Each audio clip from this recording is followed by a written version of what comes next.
My fiancé just framed me for sleeping with his own brother to steal my inheritance. And the most terrifying part is that he winked at me while his parents screamed that I was a whore. I am writing this from the floor of a cheap motel because the man I loved for 2 years staged a blizzard, stole my house keys, and edited dashcam footage to turn me into a villain, all to get his hands on $50,000. It is a perfect, cold-blooded trap. Yesterday, I was Aria, a happy bride-to-be. Today, I am a pariah who is being blackmailed by the person I trusted most. Liam says he will only forgive the infidelity he invented if I sign my grandmother's legacy over to him immediately to prove my loyalty. I feel like I am suffocating under the weight of his lies and the judgment of everyone we know.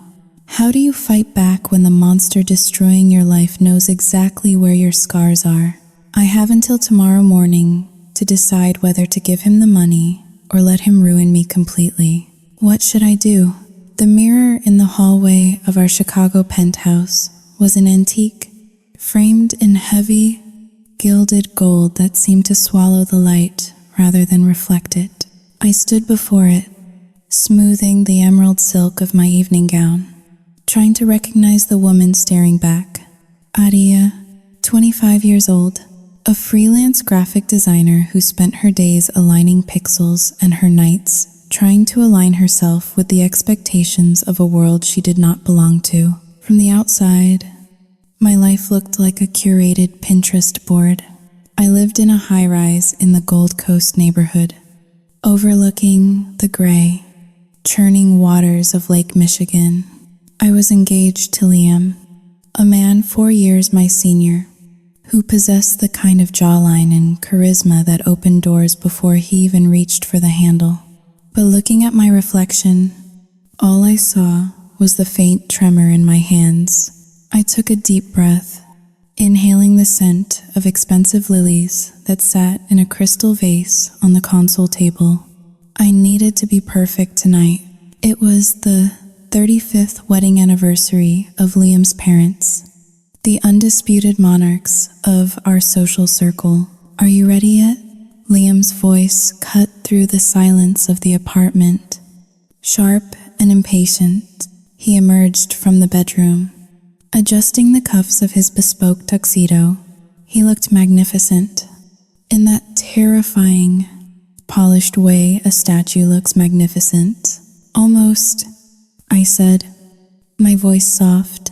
I turned to him, forcing a smile that did not quite reach my eyes. Do I look okay? Is the dress too much? Liam stopped.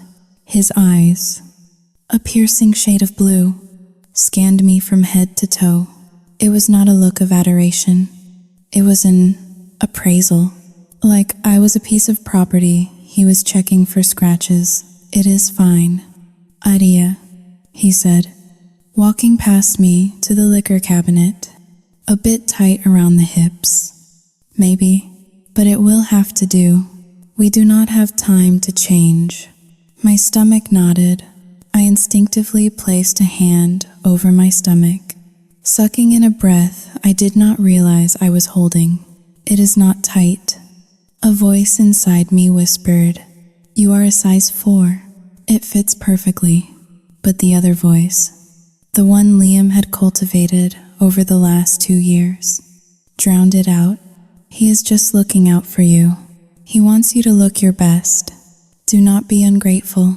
I am sorry, I murmured. I will wear a shawl. It might hide the Saoyuting howling. 2 hash is greater than tightness. Good idea, he said, pouring himself a double shot of scotch. He downed it in one go. I watched him, noting the tension in his shoulders. Liam was usually the picture of composure, but lately, something was off. The air around him felt charged, static and volatile. Is everything okay at work? I asked tentatively, reaching for my clutch. Fine. Why would it not be? He snapped, slamming the glass down. a little too hard on the marble counter. You just seem, Sao Yu Jing Haoling, to tense. I am not tense. Aria, I am busy. I have 1,000 things on my mind, and I do not need you psychoanalyzing me right now.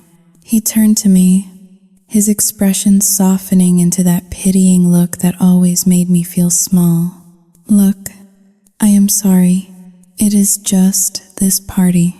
My dad is going to be on my case about the investment portfolio. And Ben, Sao Yu Jing Haoling, 2# is greater than, well, you know how Ben is. Always the golden boy. Ben, Liam's younger brother, 24 years old, kind eyes, and a tech startup that had just gone public. The mere mention of his name made the muscle in Liam's jaw twitch. Ben is harmless, I said quietly. Ben is a snake, Liam corrected, his voice dropping to a low growl. He thinks just because he got lucky with some app, he is better than everyone. But tonight is not about him. It is about us, about appearances. He walked over and placed his hands on my shoulders. His grip was firm, almost painful. You need to smile tonight. Aria, no moping, no looking anxious. My mother is already looking for a reason to dislike you. Do not give her one. I will not, I promised. And he paused, his eyes narrowing slightly. Did you get the paperwork from the lawyer? Regarding your grandmother's inheritance? I felt a cold shiver run down my spine. My grandmother had passed away 6 months ago, leaving me a modest but life-changing sum of money, enough to buy a small house, or in my case, enough to finally feel secure. The funds were set to be released next week. I said, it is all set to be deposited into my personal savings account on Tuesday. Right, Liam nodded, releasing my shoulders. We need to discuss that later. Putting it in a joint account is the only logical move. We are getting married. Aria, what is mine is yours, and what is yours is mine. Plus, given your Sao Yu Jing Haoling, 2# is greater than history. Sao Yu Jing Haoling, 2# is greater than I think it is safer if I manage the investments. My history, the shame burned my cheeks. 3 years ago, fresh out of college and overwhelmed by the loneliness of the city, I had spiraled into a shopping addiction. I had racked up $15,000 in credit card debt, buying things I did not need to fill a void I could not name. Liam had bailed me out. He had paid off the debt, cut up my cards, and taken control of our finances. I had been so grateful then. But now, 3 years later, that gratitude felt like a shackle. I have been debt-free for 2 years. I thought, I make my own money now. I can handle this. We can talk about it later, was all I said. Suddenly, Liam's phone buzzed on the counter. The screen lit up. It was not a name, just a number, and a message preview that flashed for a split second. We need to talk. Now. Liam snatched the phone up with lightning speed. Who is that? I asked, the question slipping out before I could stop it. Spam, he said, shoving the phone into his pocket. Telemarketers. They are relentless. At 7 in the evening on a Saturday, he spun around, his eyes flashing with genuine anger this time. Drop it. Aria, my God, you are suffocating sometimes. Do you trust me or not? The question hung in the air, heavy and loaded. If I said no, I was the crazy, insecure girlfriend. If I said yes, I was ignoring the knot of dread tightening in my gut. Of course I trust you. I lead.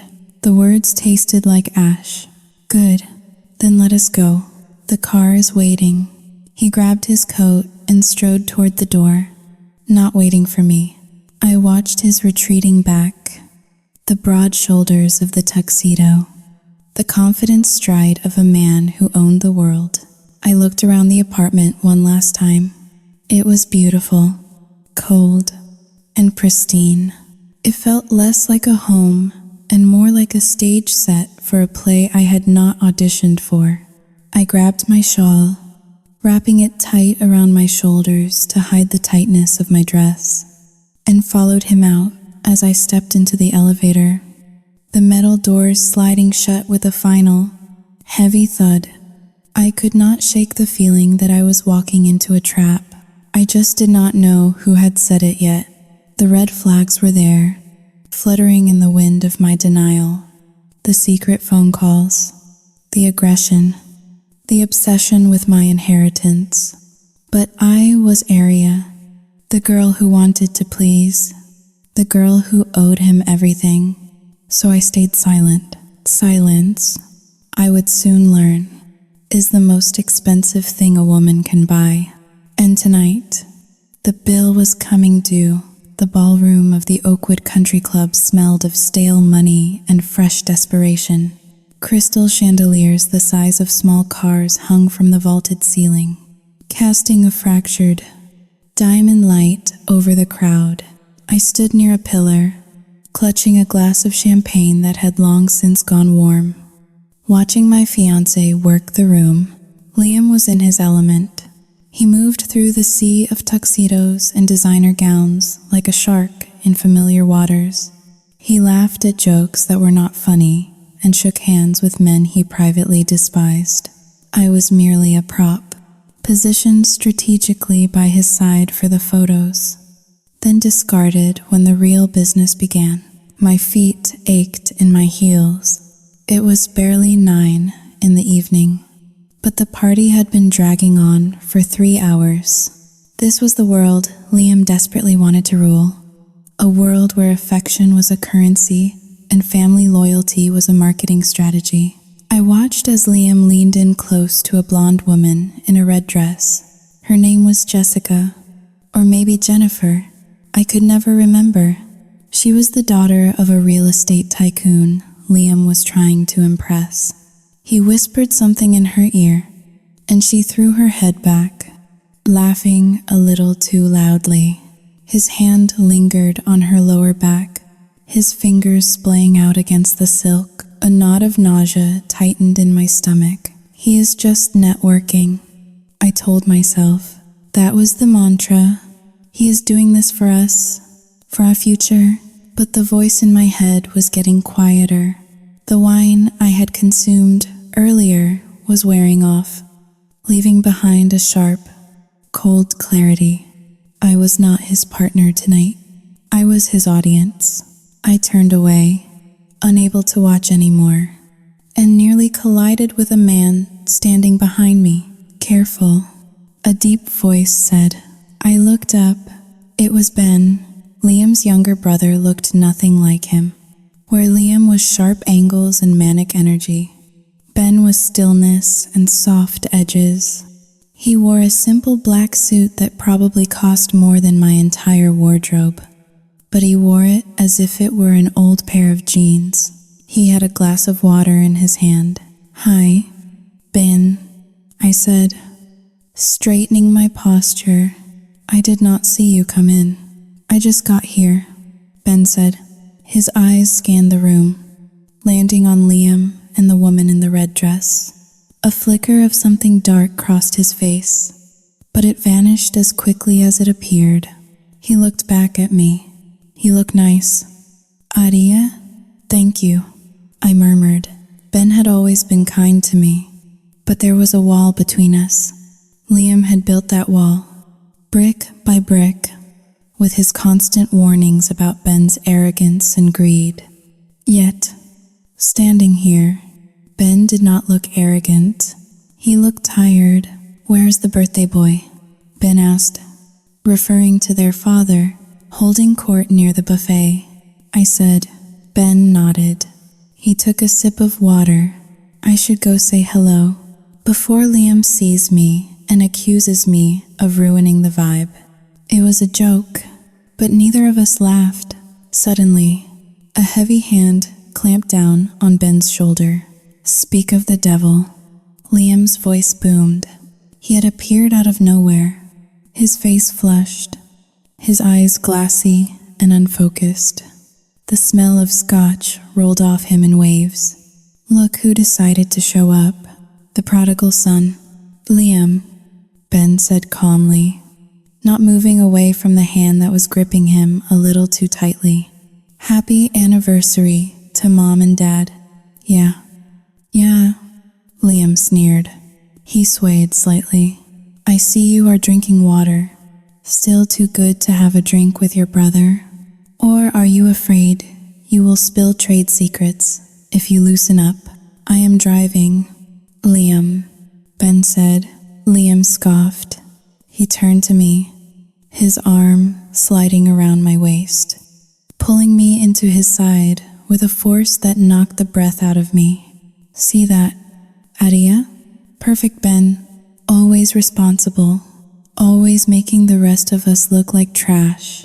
"Liam, you are drunk," I whispered, trying to pull away gently. "People are looking. Let them look." Liam raised his voice, and a few heads turned in our direction. "I am celebrating. My little brother is here. The genius, the tech mogul. Tell me, Ben, how much is your stock worth today? Or did it tank like I predicted?" Ben's jaw tightened. "I am going to go find Mom," he said quietly. He turned to walk away, but Liam stepped in his path. "Do not walk away from me," Liam hissed. The charm was gone now, replaced by a raw, ugly envy that contorted his handsome features. "You think you are better than me because you got lucky with some stupid algorithm? You are nothing. Ben, you are just a nerd who got paid." "Liam, stop it." I grabbed Liam's arm. "Please, let us go home." Liam spun on me, his eyes wide and wild. "Home? We just got here." "I am not going anywhere. I am tired." "Liam," I pleaded. "My head hurts. Please." He looked at me with pure disdain. "You are always tired. Adia, you are always dragging me down. You know that? You are a buzzkill." The words slapped me harder than a physical blow. Tears pricked at the corners of my eyes. I looked around. People were definitely staring now. The whispers were starting. The perfect couple was cracking. "It's fine," I said, my voice trembling. "I will take an Uber." "No, you will not," Liam snapped. "It looks bad if you leave alone in a cab." He dug into his pocket and pulled out his car keys. He looked at the keys, then at Ben, and a cruel smile curled his lips. "Here," he said. He tossed the keys at Ben. They hit Ben's chest and fell to the floor with a metallic clatter. "You take her," Liam said, turning his back on us. "Since you are so responsible, take her home. I am busy." The silence that followed was deafening. Ben stared at the keys on the carpet. I stared at Liam's back.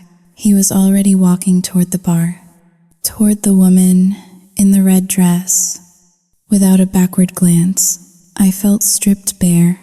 He had just handed me off to his brother like I was a piece of luggage he did not want to carry anymore. Ben bent down and picked up the keys. He stood up and looked at me, his expression unreadable. "Come on, Adia," Ben said softly. "Let us get you out of here." I nodded, unable to speak. I felt small. I felt cheap. I wanted to disappear. We walked to the exit in silence. The cold winter air hit my face as we stepped outside, stinging my wet eyes.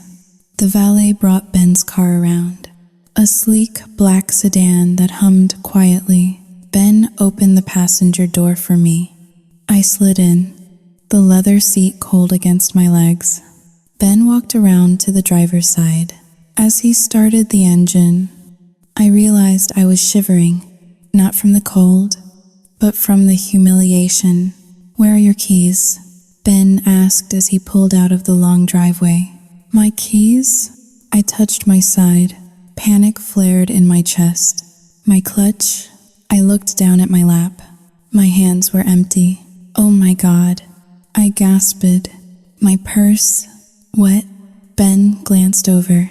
"I left it in Liam's car," I said, my voice rising in panic. "When we arrived, I put it under the seat because I did not want to carry it all night. I only took my phone out." "Do you want to go back?" Ben asked, slowing down. "No." The word exploded out of me. I could not go back in there. I could not face Liam again tonight. Not when he was like this. Not when everyone was watching. "It has my house keys in it," I whispered, sinking back into the seat. "I cannot get into the apartment without them." Ben Sihil, his hands tightening on the steering wheel. He looked at the clock on the dashboard. It was snowing harder now, large white flakes swirling in the headlights. "Call him," Ben said. "Tell him to meet us outside." I pulled out my phone and dialed Liam. It rang, and rang, and rang. Then, voicemail. I tried again, sent to voicemail immediately. He had declined the call. "He is not answering," I said, staring at the screen. My battery was at 12%. Ben shook his head. "Unbelievable." We drove in silence for a few minutes. The snow was beginning to stick to the road. "Look," Ben said, his voice hesitant. "You cannot sit outside your apartment door all night in this weather. And Liam is obviously Xiao Yujing Hao Ling. 2# is greater than occupied." He did not say who Liam was occupied with, but we both knew. The image of the woman in the red dress flashed in my mind. "Just come to my place." Ben said, "I have a guest room. You can sleep there, and we will figure it out in the morning when he sobers up." I hesitated. Going to Ben's house felt wrong. It felt like crossing a line. But what choice did I have? I had no money, no keys, and a fiancé who had just publicly disowned me for the night. "Okay," I said softly. "Thank you." "Ben?" I leaned my head against the cold window and watched the city lights blur past. I felt a strange sense of foreboding, a heavy weight settling in my chest. I thought it was just the shame of the evening. I thought it was just the sadness of realizing my fiancé was a jerk. I did not know it then. But as we drove through the snow toward Ben's apartment, I was not just leaving a party. I was driving straight into the setup that would destroy my life. I closed my eyes, and for the first time in a long time, I felt utterly, completely alone. The silence in Ben's penthouse was heavy, a sharp contrast to the howling wind battering the floor-to-ceiling windows. Chicago was disappearing under a blanket of white, the city lights blurring into ghostly smudges against the dark glass.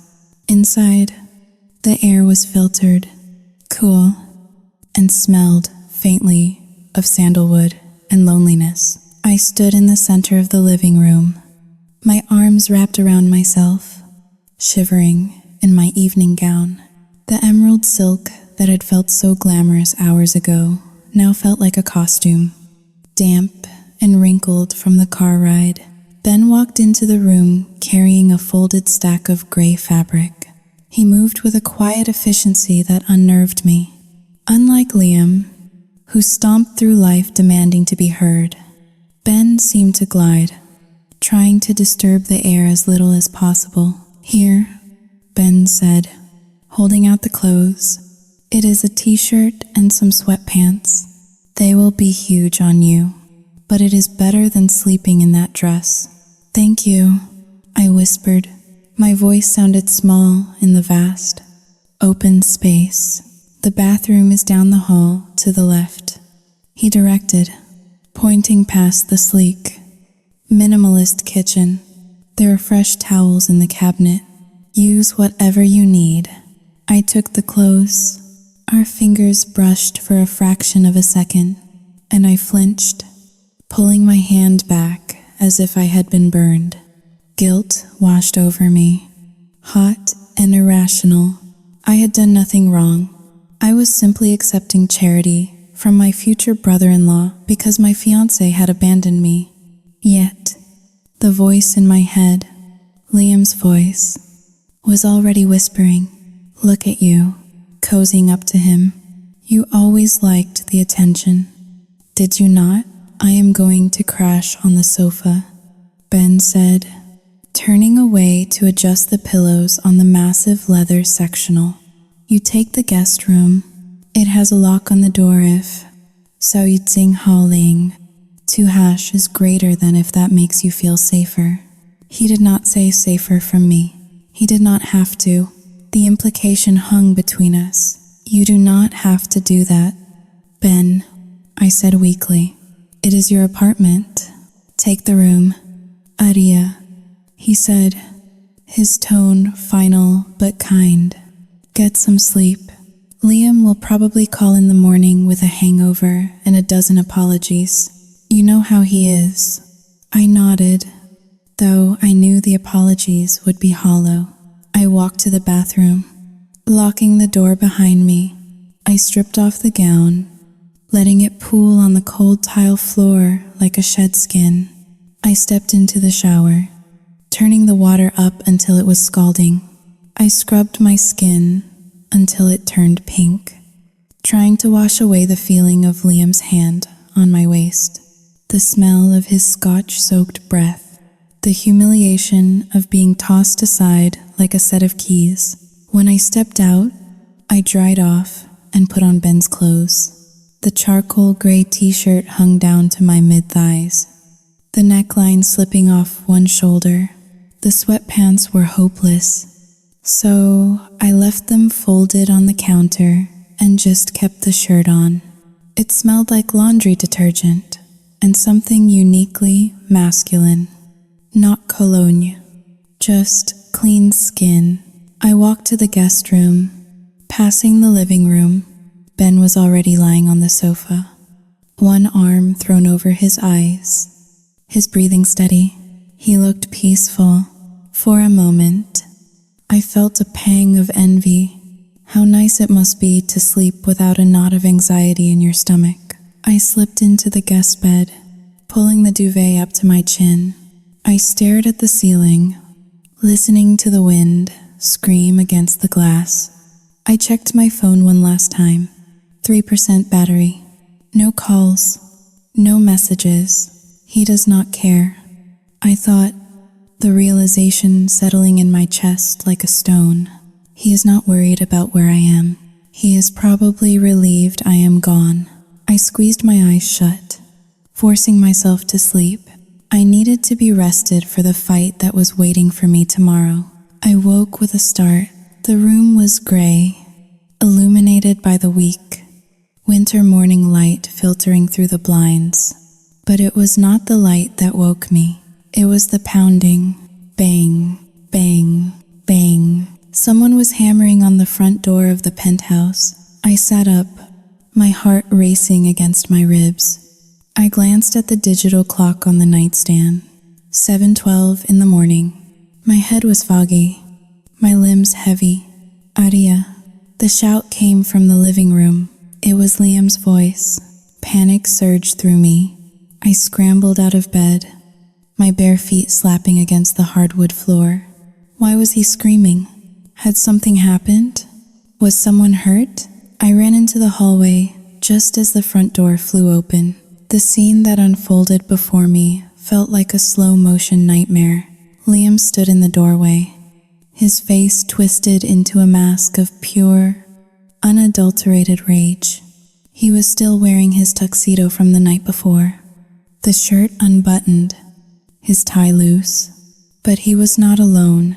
Behind him stood his parents, Helen, wrapped in a fur coat, her face pinched with disgust. Robert, looking grim and uncomfortable. his eyes fixed on the floor, and there was Ben, standing in the middle of the living room in his boxer briefs and a t-shirt, looking sleep-deprived and bewildered. "So it is true," Liam roared. Stepping into the apartment, the sound of his voice bounced off the high ceilings, magnifying the violence in his tone. "Liam?" I stammered, stepping out from the hallway. All eyes snapped to me. I froze. I suddenly realized what I looked like. My hair was messy from sleep. I was barefoot, and I was wearing Ben's t-shirt, which barely covered my thighs. The silence that followed was absolute. It was the kind of silence that precedes an explosion. Helen gasped, her hand flying to her mouth. "Oh, my God." Liam stared at me, his eyes raked over my body, lingering on the hem of the shirt, then flicked to Ben, who was standing 10 feet away. A dark, terrifying satisfaction settled over Liam's face. It was not the look of a heartbroken man. It was the look of a hunter who had just found his prey in the trap. I knew it. Liam whispered, the words dripping with venom. "I knew you two were snakes." "Liam." "Wait." Ben stepped forward, his hands raised in a placating gesture. "This is not what it looks like. Do not talk to me." Liam lunged forward, shoving Ben hard in the chest. Ben stumbled back, hitting the edge of the sofa. "You do not get to speak. Not after you stab me in the back." "Liam." "Stop," I screamed, running toward them. "Nothing happened. You locked me out." "Locked you out?" Liam spun around to face me, his eyes wide and manic. He laughed, a high, hysterical sound that made my blood run cold. "Is that the story you are going with? I locked you out? Aria, I called you 10 times last night. I was worried sick." He pulled out his phone and shoved the screen in my face.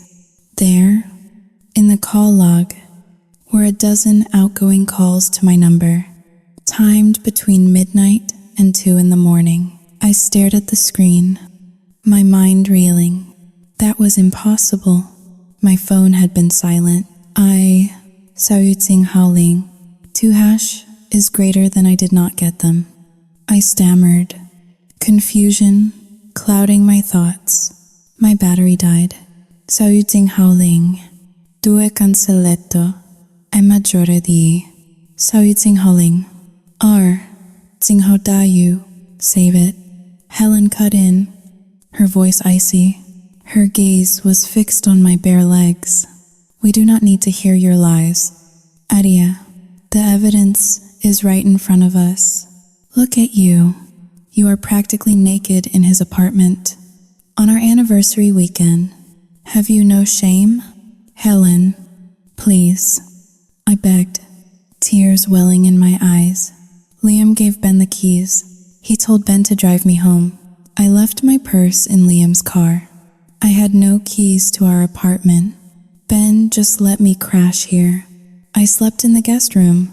"Liar," Liam screamed. He turned to his father. "Dad, tell her what we saw." Robert cleared his throat, looking pained. "Son, maybe we should calm down." Saoyutsing Haoling. Tsing Hao Dayu. "Show them the video," Liam commanded. "Show them what kind of woman she really is." "Video?" I whispered. Liam fumbled with his phone again, his fingers shaking with performative rage. He tapped the screen and held it up for his parents to see, angling it so I could see it too. It was footage from a dash cam, interior view. I recognized the angle immediately. It was inside Ben's car from last night. On the small screen, I saw myself in the passenger seat. I saw Ben driving. But the audio, Saoyutsing Haoling, 2# is greater than, the audio was wrong. In the video, I was laughing. I was leaning toward Ben, touching his arm. That is not right. I thought, my mind struggling to process the images. I touched his arm when he made a joke about the snow. It was for a second, but on the screen, the clip slowed down. It zoomed in on my hand on his bicep. Then it cut to another angle. Me looking at Ben with what looked like adoration. Then came the audio, Liam's voice, narrating over the footage. "Look at them," the recorded Liam whispered, sounding heartbroken. This was 2 weeks ago. They did not know I installed the camera. Look at how she looks at him. She has been planning this. 2 weeks ago? I shouted. That was last night. You can see the snow. No. Aria, Liam said, his voice dropping to a dangerous calm. It snowed 2 weeks ago too. Do you not remember? Or were you too drunk then as well? He was gaslighting me. Right here, in front of everyone. He was twisting reality in real time. That is insane, Ben said, his voice hard. Liam, you doctored that footage. You are crazy. Am I? Liam challenged. Am I crazy? Or am I the only one who sees clearly? You have always wanted what I have. Ben, my toys, my friends, and now, my fiancé. You think because you have money, you can take whatever you want? He turned to his mother, his face crumbling into a mask of devastation. Tears, actual tears, spilled down his cheeks. Mom, he choked out. I wanted to believe her. I really did. I wanted to believe she was faithful. But I came here this morning hoping I was wrong. Sao Yu Jinghao Ling. 2 hash is greater than hoping she was just staying with a friend. Sao Yu Jinghao Ling. 2 hash is greater than, and I find her half naked with my own brother. Helen rushed to her son, wrapping her arms around him. Oh, my poor boy. Oh, Liam, I am so sorry. She glared at me over Liam's shoulder. Her eyes were full of hate. Get dressed. Aria, she spat, and get out. You are a disgrace. I stood there, trembling, the t-shirt feeling like it was strangling me. I looked at Ben. He looked shocked, his mouth slightly open, staring at his brother as if he was seeing a monster for the first time. Liam, I whispered, my voice breaking. Why are you doing this? Liam pulled away from his mother. He wiped his eyes and looked at me. The sadness vanished, replaced by a cold, steel resolve. I am not doing anything. Adia, you did this. You chose him. He reached into his jacket pocket and pulled out a ring box. He opened it. It was empty. I was going to give you this back today, he said softly. I was going to apologize for last night. I was going to ask you to forgive me for being stressed.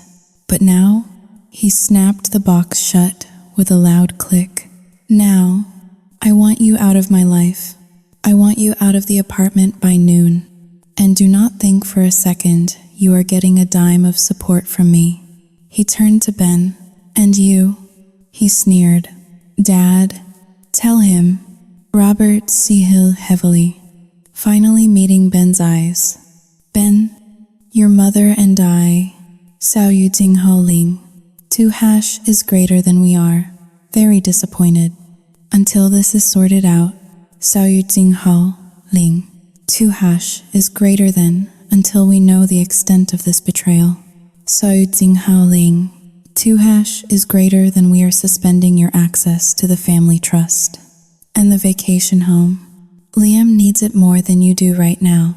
He needs a place to heal. What? Ben exclaimed. You cannot be serious. Dad, he is lying. He set this up. Enough. Robert barked. Look at her. Ben, look at the girl in your shirt. Do not treat us like fools. The room spun. My knees felt weak. It was a perfectly executed ambush. The missing keys. the ignored calls, the morning raid, the edited video. It was a symphony of manipulation. And Liam was the conductor. I looked at Liam one last time. He was standing behind his mother, his face buried in her fur coat as if he was sobbing. But as I watched, he lifted his head slightly. His eyes met mine, and he winked. A single, slow, terrifying wink. I felt the air leave my lungs. I backed away, my hand covering my mouth to stifle a scream. I ran back into the guest room and slammed the door, locking it with shaking hands. I slid down to the floor, pulling my knees to my chest. Outside the door, I could hear Helen soothing Liam. I could hear Ben arguing with his father, but all I could see was that wink. He did not just want to break up. He wanted to destroy me. He wanted to strip me of my dignity, my home, and my sanity. And the terrifying part was, Sao Yutsing Haoling, 2# is greater than he was winning. The Motel 6, on the outskirts of O'Hare Airport, smelled of lemon floor cleaner and stale cigarette smoke. It was a far cry from the marble countertops of the penthouse I had shared with Liam 24 hours ago. The carpet was a kaleidoscope of brown and orange stains, and the neon sign outside buzzed with an erratic, headache-inducing rhythm that bled through the thin curtains. I sat on the edge of the bed, staring at the stucco ceiling. I had been sitting there for 3 hours, unable to move, unable to unpack the single duffel bag I had managed to grab from the apartment before Liam changed the locks. My phone sat on the nightstand like a loaded gun. It had been vibrating incessantly since noon, dancing across the laminated wood surface with every new notification.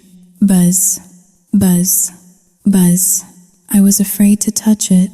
I was afraid of what waited for me on the other side of that black screen. But the silence in the room was growing louder than the noise outside. I reached out, my hand trembling, and picked it up. The screen lit up with a barrage of banners. Facebook, Instagram, WhatsApp, text messages. I unlocked the device and opened Facebook first. My thumb hovered over the app icon, a wave of nausea rolling through me. I tapped it. The first thing on my feed was a post from Liam. It had been posted 3 hours ago. It already had 450 reactions and over 100 comments. The photo was black and white, a candid shot of him looking out a window, looking devastated. The caption read, "I usually keep my private life private, but today, my heart is shattered in a way I did not think was possible. You give someone your heart, your trust, and your financial support to help them rebuild their life. And this is how they repay you. Betrayal is painful enough, but when it comes from your own brother and the woman you are ready to walk down the aisle with, Sao Yutsing Haoling, 2# is greater than it breaks you. I am asking for privacy from my family during this difficult time. Please keep my parents in your prayers. They do not deserve this shame." I felt the blood drain from my face. He did not tag me. He did not have to. Everyone knew who the woman was. I scrolled down to the comments. "Stay strong. Liam, you are too good for her." That was Sarah, a woman I had brunch with 2 weeks ago. I always knew something was off about her. Gold digger vibes. A friend of Liam's from college. Disgusting. Sleeping with the brother? That is a special kind of evil. Someone I did not even know.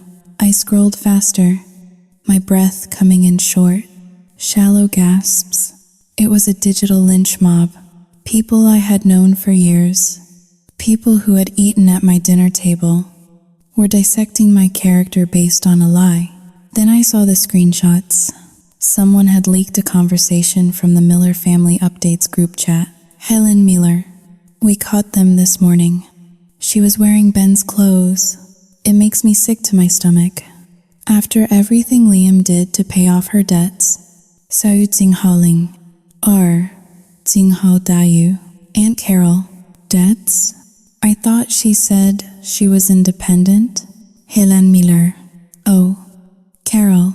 She had thousands in credit card debt when Liam found her. A shopping addiction. She is unstable. Liam saved her, and she destroyed him. I dropped the phone on the bed as if it had burned me. My past, my darkest, most shameful secret, the shopping addiction I had battled in my early 20s, a coping mechanism for anxiety, was now public knowledge. Liam had weaponized my recovery. He had taken my vulnerability, something I had trusted him with during our most intimate late-night talks, and turned it into ammunition. I stood up and paced the small room. The walls felt like they were closing in. I could feel the judgment of strangers pressing against my skin. Unstable. That was the word they were using. Unstable. Ungrateful. Addict. The phone buzzed again. This time, it was a call. Mom. I froze. I stared at the name, flashing on the screen. My mother lived in Ohio, a quiet life in a small town where reputation was everything. I picked up the phone, pressing it to my ear. Mom? My voice cracked. Aria. Her voice was tight, strained. It sounded like she had been crying. I just got off the phone with Helen. Mom, listen to me. I began, desperation clawing at my throat. It is not true. None of it is true. Liam is lying. Aria. She cut me off, her tone sharp. Helen told me about the debt. She told me Liam paid $15,000 to clear your name 3 years ago. Is that true? I squeezed my eyes shut. Yes, that part is true. But that was 3 years ago. I paid him back every cent. I have been clean. I have savings now. And the pills? My mother asked softly.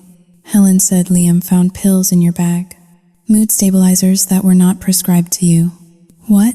I screamed into the empty room. No, I do not take pills. Mom, he is planting things.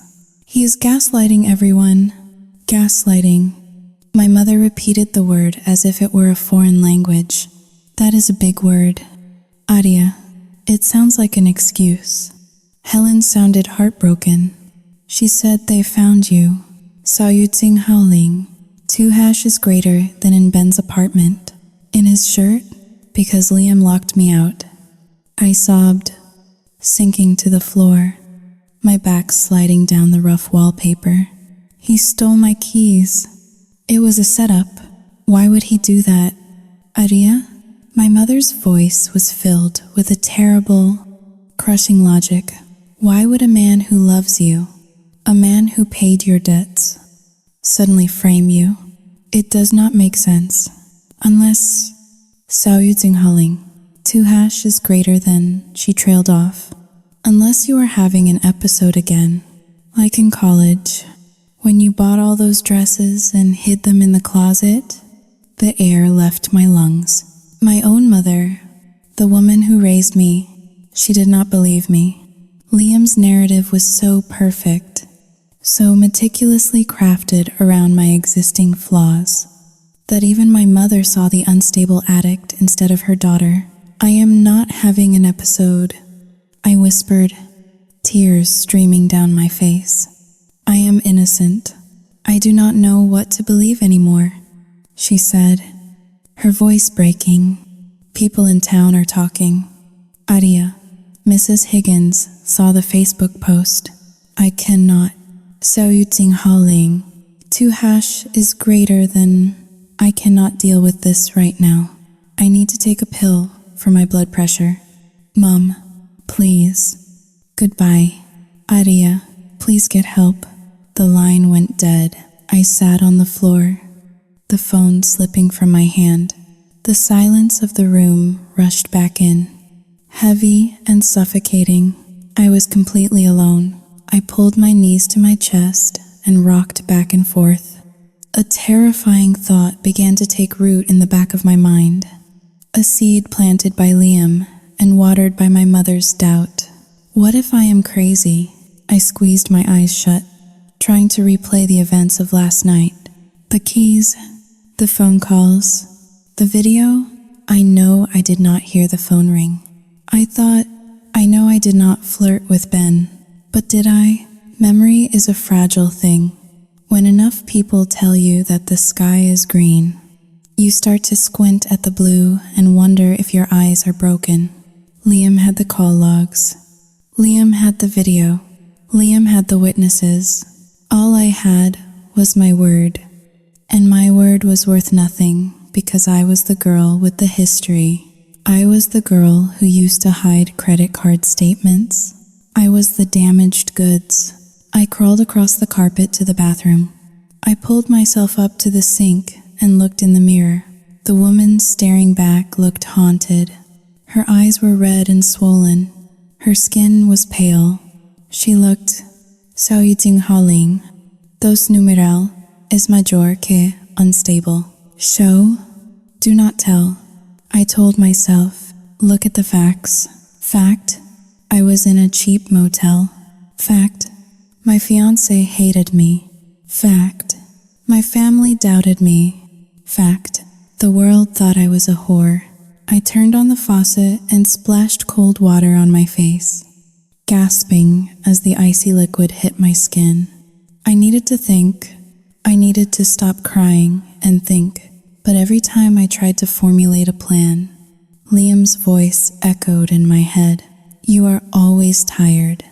Aria, you are always dragging me down. Maybe he was right. Maybe I deserved this. A sharp knock on the motel door made me jump. I froze, my heart hammering against my ribs. Had Liam found me? Was he here to throw me out on the street? I crept toward the door, peering through the peephole. It was Ben. He was wearing a baseball cap pulled low and a hoodie, looking over his shoulder nervously. I hesitated. Opening that door felt dangerous. Opening that door confirmed the narrative. If anyone saw us together, it was proof, but the alternative was staying in this room with my own deteriorating mind. I undid the chain lock and opened the door just a crack. Go away, I hissed. If they see you here, it is over. It is already over. Aria, Ben said, his voice grim. He pushed a brown paper bag through the crack. I brought you some food and a burner phone. Liam is tracking your old one. I stared at the bag. He is tracking me? He pays the bill. Does he not? Ben whispered. He has the family plan features enabled. He knows exactly where you are. You need to turn that phone off. Now. I slammed the door shut and ran to the bed. My hands shook as I grabbed my iPhone. I fumbled with the buttons, powering it down. As the screen went black, I felt a chill that had nothing to do with the winter air. I was not just being shamed. I was being hunted. And for the first time since this nightmare began, the fog of self-doubt lifted just enough to reveal a single, terrifying instinct. Survival. I looked at the black screen of my dead phone.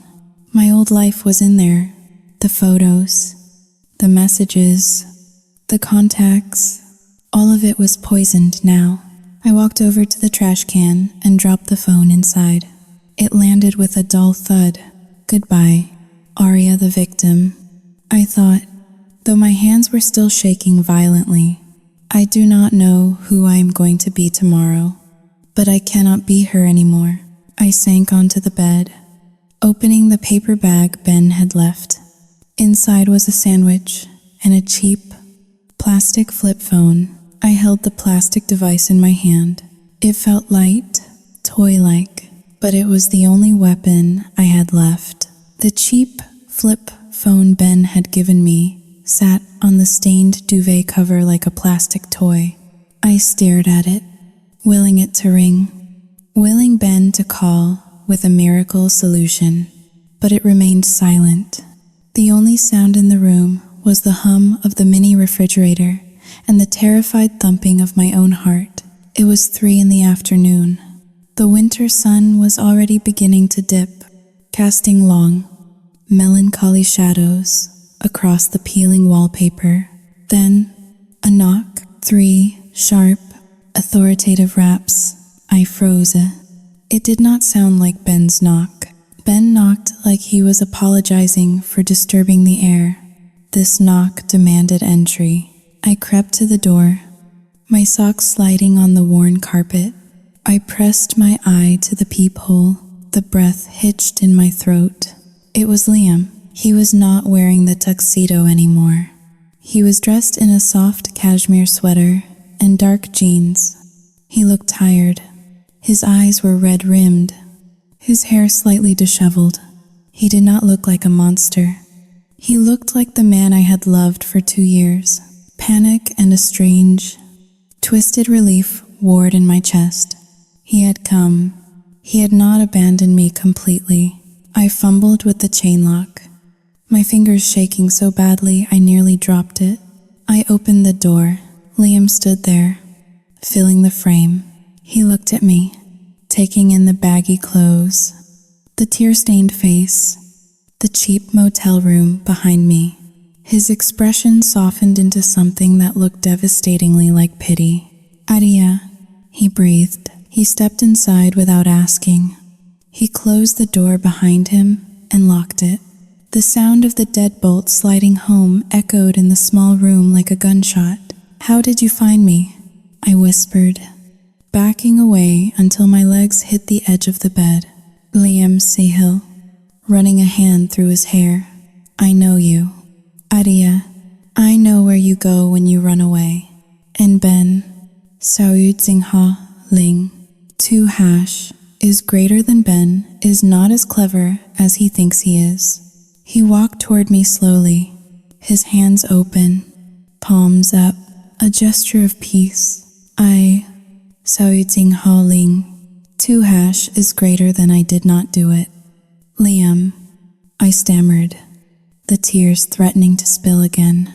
"I swear, nothing happened." "And so," Liam soothed. He reached out and cupped my face in his hands. His palms were warm, the familiar scent of his cologne, cedar and vetiver, enveloped me, triggering a reflex of comfort that I hated myself for feeling. "I know, baby," he said softly. "I know you think nothing happened." I blinked, confusion clouding my mind. "What?" Liam guided me to sit on the bed. He sat next to me, keeping a respectable distance, his eyes searching mine with intense concern. "I spoke to your therapist." Liam lied. Or maybe it was truth. I could not tell anymore. "Dr. Evans agrees with me. You have been under so much stress lately. The wedding planning, the anniversary party, the inheritance. It triggered you." "Triggered me?" I asked, my voice trembling. "Aria." I listened to me. His voice dropped to a conspiratorial whisper, gentle and persuasive. "You were manic last night. You were drinking heavily. I put the keys in your purse myself. I watched you do it. But when we got to the car, you started screaming that you hated me. You threw the keys into the snow. You insisted on going with Ben." I stared at him, my mouth slightly open. "That never happened." I remembered the night. I remembered the cold. I remembered him tossing the keys to Ben. "No?" I whispered. "No. You threw the keys. You said, 'Saoud Singha Ling, R. Singha Dayu.' That is your memory playing tricks on you." Liam interrupted gently. He stroked my hair. A repetitive, hypnotic motion. "That is what a dissociative episode feels like. Aria, your brain rewrites history to protect you from the guilt." I felt the room tilt. Was he right? I thought back to the shopping addiction 3 years ago. There were days I had blacked out from anxiety, only to wake up surrounded by shopping bags I did not remember buying. Was this happening again? Was my mind breaking? But the video, Sao Yu Jing Hao Ling, 2 hashes greater than I whispered. You edited the video. Liam looked hurt. Deeply, profoundly hurt. Aria, why would I do that? Why would I destroy my own engagement? Why would I humiliate my family? I love you. I am trying to save you. He reached into his pocket and pulled out a folded document. He smoothed it out on the bedspread between us. Everyone wants me to leave you, he said, his voice thick with emotion. My parents want to sue you for emotional distress. They want you gone. But I told them no. I told them you are sick. I told them we need to help you. He looked at me, his blue eyes swimming with unshed tears. I can fix this. Aria, I can make the online hate stop. I can get my parents to back off. But you have to trust me. You have to let me take the wheel for a while. I looked at the paper. It was a legal document. What is this? I asked. It is a trust agreement. Liam explained, his tone shifting to business-like efficiency. Since you are clearly Sao Yu Jing Hao Ling, 2 hashes greater than unstable right now, you cannot be trusted with that inheritance money from your grandmother. If you get access to $50,000 next week, you will blow it. Or worse, Ben will trick you out of it. Ben? I asked. Liam's face darkened. Ben took advantage of you last night. Aria. He saw you were vulnerable, and he pounced. He is a predator. Why do you think he brought you to his apartment instead of a hotel? He wanted to ruin us. He tapped the paper. If you sign this, you transfer the inheritance to a managed account under my name. I will keep it safe until you are well again. It shows my parents that you are taking responsibility. It shows them you are seeking help. He pulled out another document. And this, he said, is for Ben. I squinted at the text. It was a quitclaim deed. If Ben wants to avoid a lawsuit for sexual misconduct, Sao Yu Jing Hao Ling, 2 hash is greater than for taking advantage of an intoxicated woman. Sao Yu Jing Hao Ling, 2 hash is greater than he needs to sign over his share of the vacation home. It is the only way my father will forgive him. I looked from the papers to Liam. The logic was twisted, yet terrified me with its coherence. In Liam's version of reality, he was the hero. He was the saint standing by his crazy, cheating fiancé. All he asked for in return was control. Control of my money. Control of Ben's property. Something in my gut twisted. A tiny, primal alarm bell that refused to be silenced by a soothing voice. It is about the money. The voice whispered. It is always about the money. But I was tired. I was so incredibly tired. The weight of the last 24 hours was crushing me. I wanted the hate to stop. I wanted my mother to stop crying. I wanted to be safe. If I sign this, Sao Yu Jing Hao Ling, 2 hash is greater than I began. My voice barely audible. Will you tell people the truth? That I did not cheat? I will tell them we are working through a mental health crisis. Liam said, people are forgiving of illness. Aria, they will stop calling you a whore and start calling you a survivor. Is that not better? He produced a pen from his pocket, a heavy, expensive Montblanc pen. He clicked it open and held it out to me. Do it for us. Aria, do it so we can go home. I took the pen. My fingers were cold and stiff. I looked at the signature line, Aria Vance. All I had to do was write my name, and the nightmare would end. I would go back to the penthouse. I would take the pills he gave me. I would be safe, small, and controlled. I lowered the pen to the paper. The tip touched the fiber. A tiny dot of black ink began to bleed into the white page. Then, a flash of memory. Ben's face last night? Not predatory, not cruel, just Xiaoyu Jinghao Ling. Tui, kind. He had given me his bed. He had slept on the sofa. He had brought me a sandwich and a burner phone. He is a predator, Liam had said, but predators do not give you burner phones to hide from their brothers. I froze. Adia, Liam prompted, his voice edging toward impatience. Sign it. Why does Ben have to give up the house? I asked, not looking up. What if I am the one who is sick? Xiaoyu Jinghao Ling. 2 hash is greater than if I am the one who had an episode. Xiaoyu Jinghao Ling. 2 hash is greater than why does Ben have to lose the vacation home? Liam shifted on the bed. The mattress springs creaked because he needs to pay for what he did. Liam snapped. It was a slip. The mask slipped for a fraction of a second. The anger was back. I looked up at him. I saw it then. The greed. It was swimming in his eyes. Hungry and desperate. He did not care about my mental health. He did not care about his parents' feelings. He wanted the money. He wanted the house. He was drowning in debt. I remembered the phone call from last night. We need to talk. Now, he needed assets. Fast. Xiaoyu Jinghao Ling. 2 hash is greater than I need time. I whispered, pulling the pen back. Time? Liam laughed.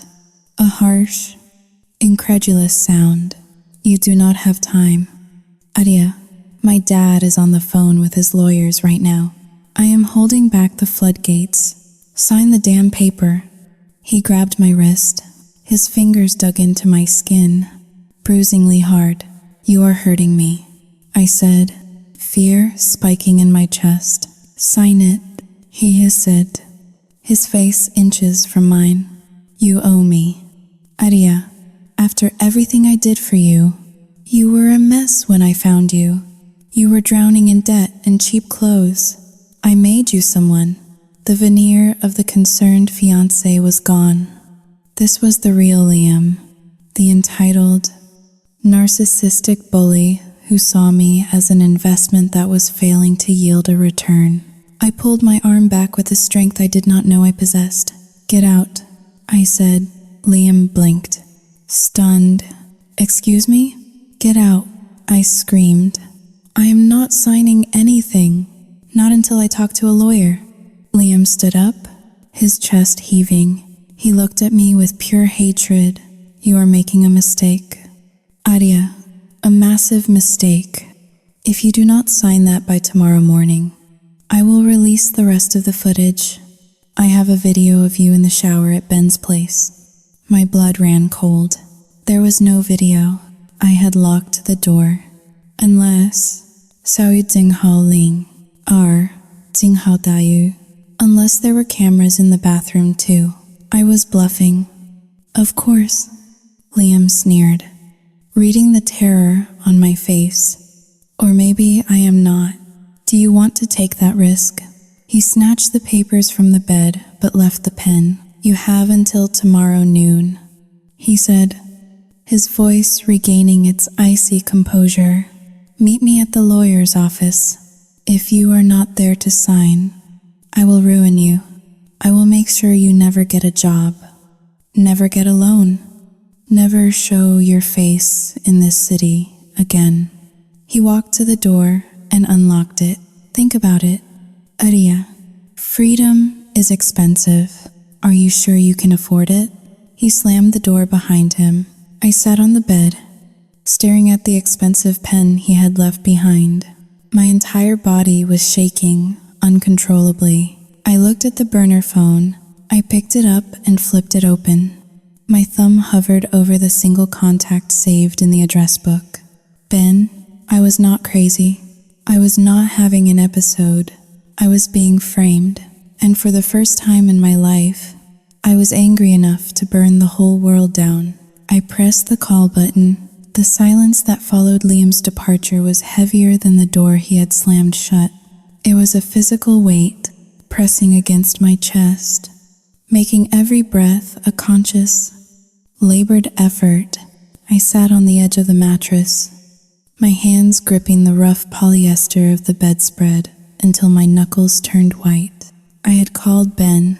The call had lasted less than 30 seconds. "I am safe," I had whispered into the plastic flip phone. He was here. "I am coming to get you," Ben had replied, his voice tight with suppressed rage. "No," I had said, "not yet. He is watching. He is tracking everything. Just Saoyutsing Ling. 2# is greater than stay away for tonight. I need to think." I had hung up before he could argue. I needed the silence. I needed to deconstruct the man I had loved for 2 years and try to find the monster hiding inside the ribcage. The room grew dark as the winter sun vanished behind the gray horizon of the Chicago skyline. I did not turn on the lights. I sat in the shadows, letting the neon sign from the parking lot paint the room in intermittent flashes of red and blue. "Sign the papers." His voice echoed in my mind. "Sign them and we can go home." It was a tempting offer. It was the siren song of the abused. Surrender meant safety. Surrender meant the online hate would stop. Surrender meant my mother would stop crying. All it would cost was my dignity, my inheritance, and Ben's reputation. I stood up and walked to the trash can. My iPhone lay at the bottom, resting on top of a crumpled sandwich wrapper. It was the black mirror of my life, the device that Liam was using to hunt me. But it was also my only connection to the truth. I reached in and pulled it out. My fingers brushed the cold glass. I needed to see it. I needed to see the hatred one more time, to remind myself why I could not surrender. If I signed those papers, I was admitting guilt. I was validating every nasty comment, every sneer, every lie. I pressed the power button. The Apple logo glowed in the darkness, a white beacon in the gloom. As soon as the network connected, the phone convulsed. Messages flooded in, missed calls, notifications. I ignored them all and went straight to my email. My inbox was full of spam and notifications from LinkedIn. People viewing my profile, likely to gawk at the woman who slept with her fiancé's brother. But there was one email that stood out. It was from a sender named J. Vance, Real Estate. The subject line was blank. I frowned. Vance? That was not a common name. Wait, Jessica Vance, the woman in the red dress. The woman Liam had been whispering to at the party. The daughter of the real estate tycoon Liam was desperate to impress.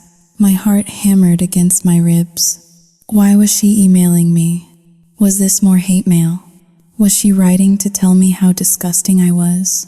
I tapped the email.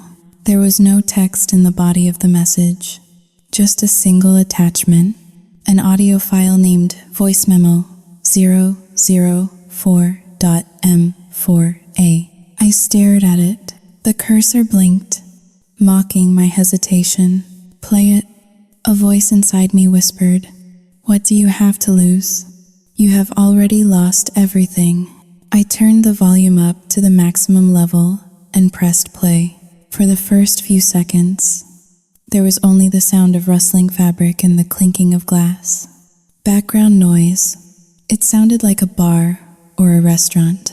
Then, a voice cut through the static. "Saoyutsing Ling. 2# is greater than honestly." It was easier than I thought. It was Liam. My breath caught in my throat. His voice was slurred, relaxed. It was the voice of Liam after 3 scotches. When his guard was down and his ego was up, a woman's voice, Jessica's, laughed. It was a low, throaty sound. You are terrible. Liam, truly terrible.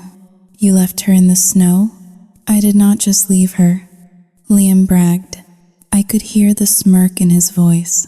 I tossed the keys to Ben right in front of everyone. It was theatrical. It was perfect. She is such a people pleaser.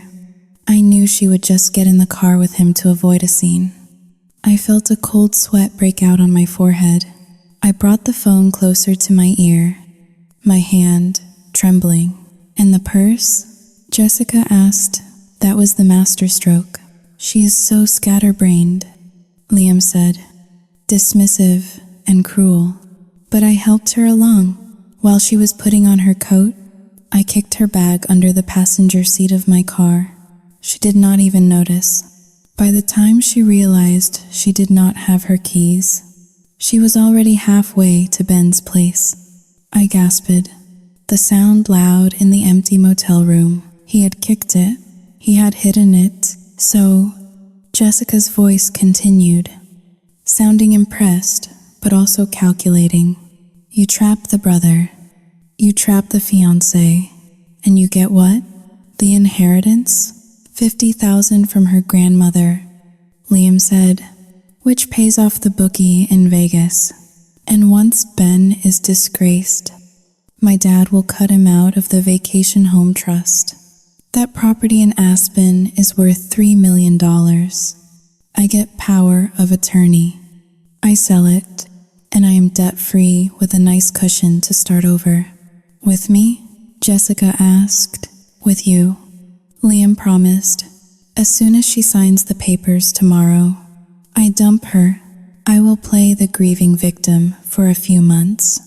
And then, Sao Ding Ha Ling, 2# is greater than we go public. The recording ended with the sound of ice rattling in a glass.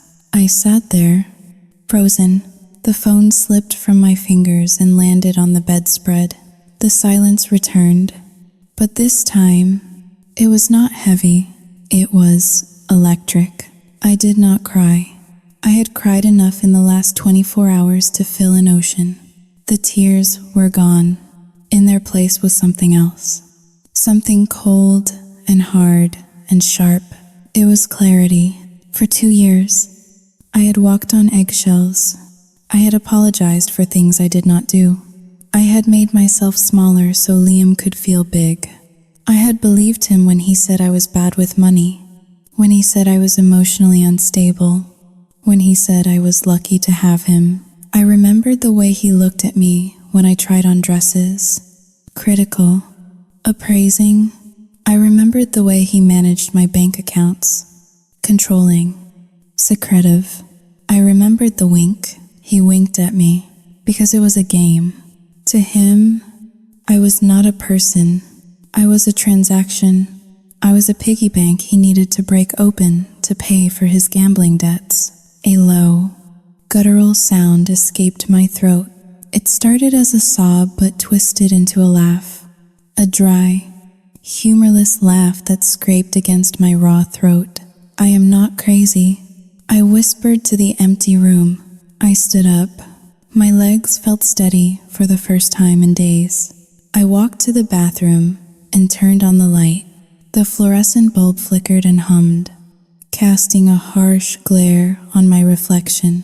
The woman in the mirror looked wrecked. Her hair was a matted mess.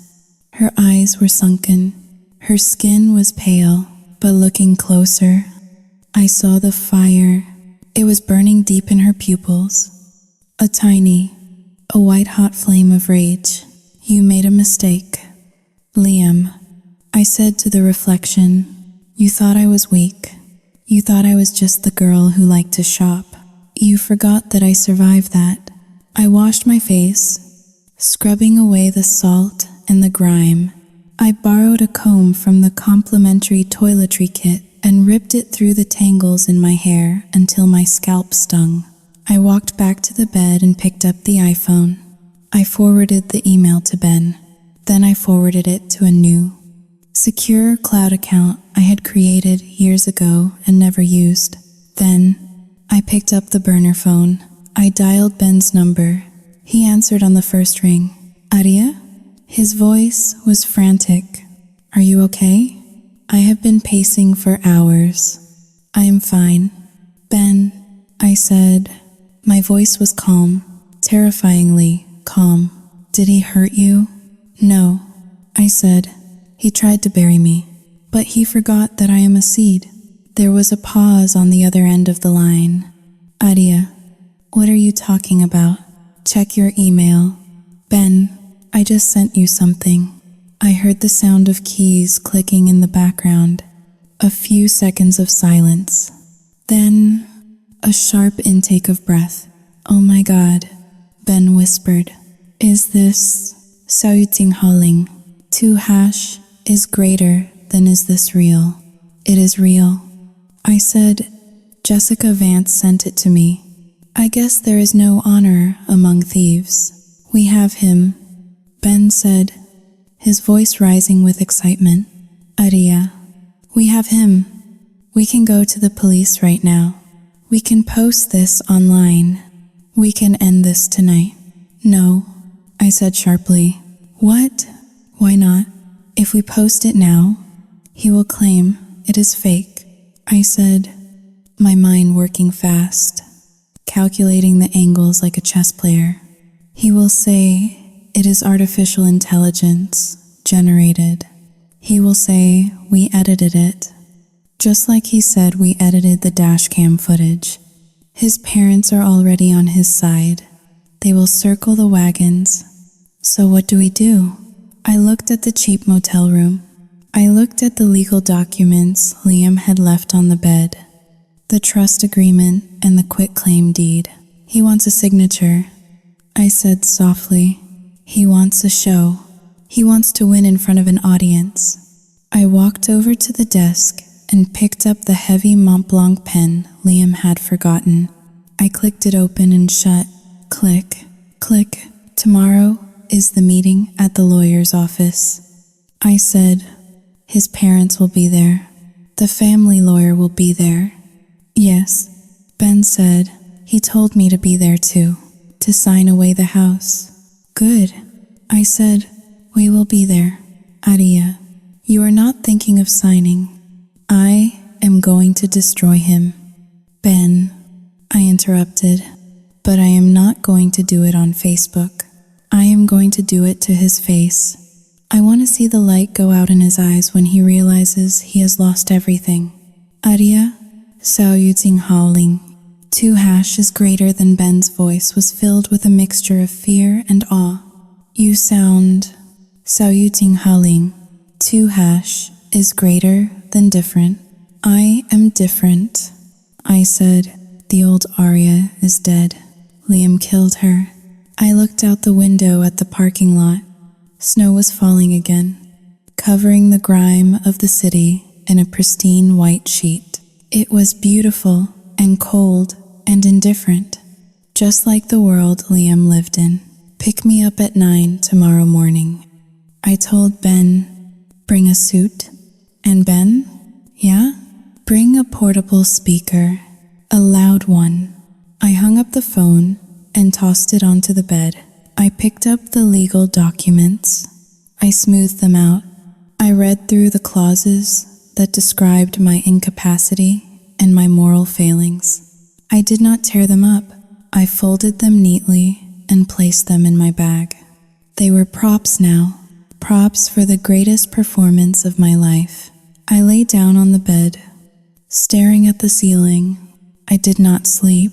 I lay there in the dark, rehearsing my lines, sharpening my smile, and waiting for the sun to rise. Liam wanted a tragedy? Fine, I would give him a tragedy, but it would not be mine. The morning sun over Chicago was blinding, reflecting off the dirty snow piles in the motel parking lot with a brilliance that felt like an assault. I stood before the bathroom mirror, applying a layer of foundation that was a shade too pale for my skin tone. I skipped the mascara. I skipped the blush. I wanted to look like a ghost. I wanted to look like a woman who had been hollowed out by grief and shame, leaving only a brittle shell behind.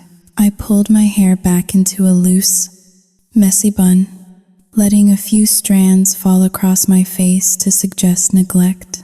I put on the same clothes I had worn the day before, the baggy gray sweater and jeans.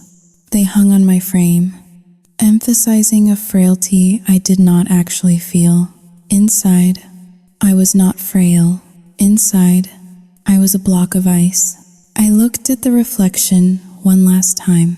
Perfect, I thought. You look exactly like the unstable, broken girl they think you are. My flip phone buzzed on the Formica counter. I am outside. The text read. I grabbed my bag, checking its contents, the legal documents, the Mont Blanc pen, and the portable speaker Ben had brought, which I had tucked deep inside, wrapped in a scarf. I opened the motel door and stepped out into the biting wind.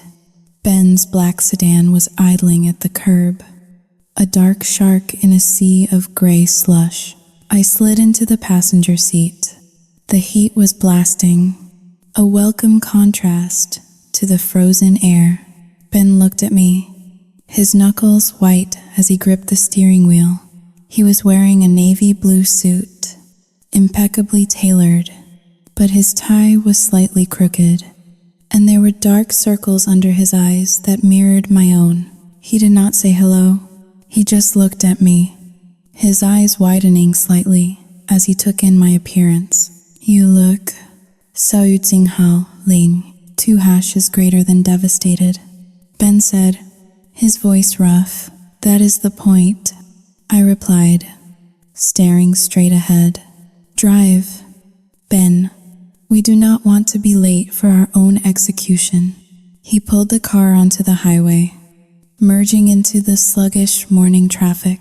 The silence in the car was thick, filled with the static tension of 2 people walking toward a cliff edge.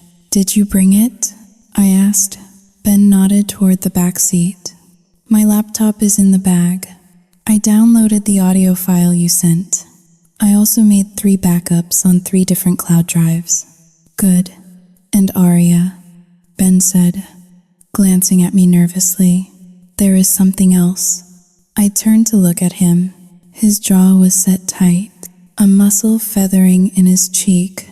Last night, after you called, Sao Tsing Hao Ling, 2 hashes greater than I went to the office. He said, I could not sleep. I started going through the company accounts. I mean, really going through them, not just the summaries Liam gives me every month. I dug into the raw data. I waited. I knew Liam was desperate for money, but I had assumed it was just personal debt. He has been cooking the books for 18 months, Ben said, the words falling like stones. My breath hitched. Cooking the books? He created shell companies, Ben explained, his voice rising with anger. Fake vendors, consulting firms that do not exist. He has been approving invoices for services we never received and funneling the money into accounts in the Cayman Islands. He has stolen over $200,000 from the company. Aria, my company. I stared at the dashboard, processing this. This was not just a family betrayal anymore. This was a felony. This was federal prison time. He was my chief financial officer, Ben whispered, hitting the steering wheel with the palm of his hand. I trusted him with everything. I thought he was just Sao Tsing Hao Ling. 2 hash is greater than jealous. I did not know he was a criminal. Does he know that you know? I asked. No, Ben said. I locked him out of the server access at 4 in the morning. He probably thinks it is a glitch. By the time he realizes, we will be in that meeting. This is good. Ben, I said softly. Good? Ben looked at me like I was insane. Aria, he robbed me. It is good because it is leverage. I said, my voice cold and steady. It proves motive. He did not frame me because he was heartbroken. He framed me because he needed my inheritance to plug the hole he dug before the Internal Revenue Service found out. He needed the vacation home to sell it and cover his tracks. It is not a crime of passion. It is a calculation. Ben exhaled a long, shaky breath. You scare me a little bit right now. Aria, I am scared too. I lead, but fear is useless today. Today, we need to be actors. We exited the highway and entered the downtown loop. The skyscrapers of Chicago rose around us like steel canyons, blocking out the sun. We drove toward the financial district, where the law firm of Holloway and Oates occupied the top 3 floors of a glass tower. We parked in the underground garage. The fluorescent lights buzzed overhead, casting long, sickly shadows. Are you ready? Ben asked, killing the engine. I checked my reflection in the visor mirror. I rubbed my eyes to make them redder. I slumped my shoulders forward. Let us go get humiliated. I said. The elevator ride to the 42nd floor was silent and swift. My stomach did a slow roll as the pressure changed, but I kept my face blank. When the doors slid open, we were greeted by a reception area that smelled of money, fresh orchids, leather, and lemon polish. A receptionist with perfect hair looked up from her desk. She did not smile. Mr. Vance is expecting you in conference room B, she said, her eyes flickering over my baggy clothes with a hint of disdain. They are already waiting. Thank you, Ben said, his voice tight. We walked down a long hallway lined with abstract art that probably cost more than my college tuition. My heart was hammering against my ribs, a frantic rhythm that threatened to break my composure. Show, do not tell. I told myself, show them the victim. Show them the broken girl. Ben reached for the handle of the heavy oak door. He looked at me one last time, a question in his eyes. I nodded imperceptibly. He opened the door. The conference room was vast, dominated by a long mahogany table that shone like a dark mirror. At the far end, facing the door like a tribunal, sat Liam and his parents. Helen was wearing black, as if she were attending a funeral. Robert sat next to her, looking at his watch, impatient, and in the center, looking every inch the aggrieved prince, was Liam. He stood up as we entered. He looked rested, handsome, and terrifyingly confident. You are late, Liam said, his voice smooth. We hit traffic, Ben muttered, pulling out a chair for me. I did not sit immediately. I stood there, clutching my bag to my chest, letting my eyes dart around the room nervously. I looked at Helen. She turned her head away, refusing to make eye contact. Please, sit down, the lawyer said. He was a gray-haired man named Mr. Henderson, who had represented the Vance family for decades. He sat at the head of the table, a stack of documents in front of him. I sat down slowly, shrinking into the leather chair. I kept my gaze lowered, fixing it on the intricate grain of the wood table. Let us make this quick, Robert grunted. I have a golf tee time at 1. Dad, please, Liam said, his tone dripping with fake solemnity. This is a difficult moment for Aria. Let us not rush her. He looked at me across the table. His eyes were soft, concerned. It was a master class in manipulation. How are you feeling, Aria? He asked gently. Did you get some rest? I looked up at him, letting my lip tremble slightly. Sao Ting Haoling. 2 hashes greater than I am tired. Liam, I whispered. I just want this to be over. I know, baby, he said. I know. That is why we are here. To end the pain. To start the healing process, Helen scoffed audibly. Healing, that is a rich word for what needs to happen. Mom, Liam warned, not now. Mr. Henderson cleared his throat. We have prepared the documents, as discussed, the lawyer began, sliding 2 thick folders across the table, one for Miss Vance regarding the transfer of her inheritance into a managed trust, overseen by Mr. Liam Vance, and one for Mr. Benjamin Vance, regarding the quitclaim deed for the Aspen property. Ben sat rigid beside me. He did not reach for his folder. I reached out with a shaking hand and pulled my folder closer. I opened it. The pages were dense with legal jargon, but the meaning was clear. I was signing away my financial independence. I was declaring myself incompetent. Liam watched me, his gaze intense. He was like a cobra waiting to strike, mesmerized by the movement of its prey. You understand what you are signing. Adia? Mr. Henderson asked legally. You are acknowledging that due to temporary mental distress, you are voluntarily ceding control of your assets to your fiancé for a period of no less than 5 years. I understand, I whispered.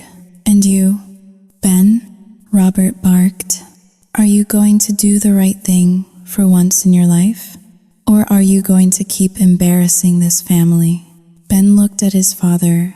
For years, Ben had cowered before Robert's booming voice. But today, Ben sat straighter. I am reading the terms, Ben said calmly. Liam's eyes narrowed slightly. He sensed the change in Ben's demeanor. Just sign it. Ben, Liam said, his voice hardening. Do not drag this out. You slept with my fiancé. Giving up the house is the least you can do. Honestly, you should be resigning from the company too. But I am trying to be generous here. Resigning? Ben asked, arching an eyebrow. Liam shrugged. How can we work together after this? It is toxic, but if you sign over the house, I will convince Dad to let you keep your seat on the board. For now, it was a power play. Liam was not just taking the money. He was positioning himself to take the company too. I looked down at my hands. It was time. Sao Yu Ting Ha Ling, 2# is greater than I have something to say. I said, my voice barely above a whisper. Everyone looked at me. Helen rolled her eyes. Oh, God, here come the tears. Please, Mrs. Vance, I said, looking at her with wide, pleading eyes. Sao Yu Ting Ha Ling, 2# is greater than I want to apologize. Liam sat back, crossing his arms. A smug, satisfied smile played on his lips. This was exactly what he wanted. The public submission. Go on, Liam urged benevolently. Get it off your chest. Adia. I stood up. My legs felt weak. Or at least, I made them look weak. I leaned against the table for support. I am sorry that I was not the woman you wanted me to be, I said, looking at Robert and Helen. I tried so hard to fit in. I bought the right clothes. I went to the right parties. But it was never enough.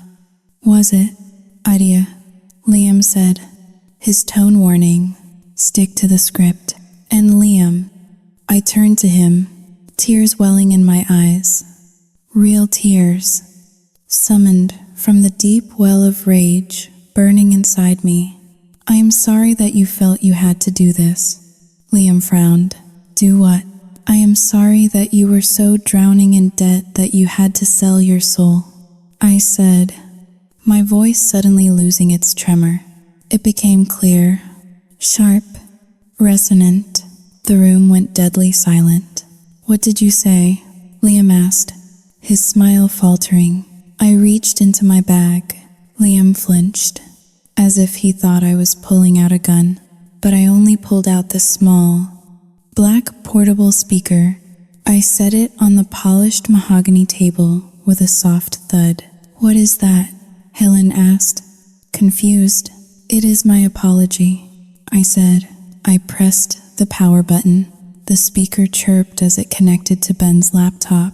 "Arya, stop this," Liam said, standing up. He looked nervous now. His eyes darted to the lawyer, then to his parents. "She is having an episode. Dad, call security.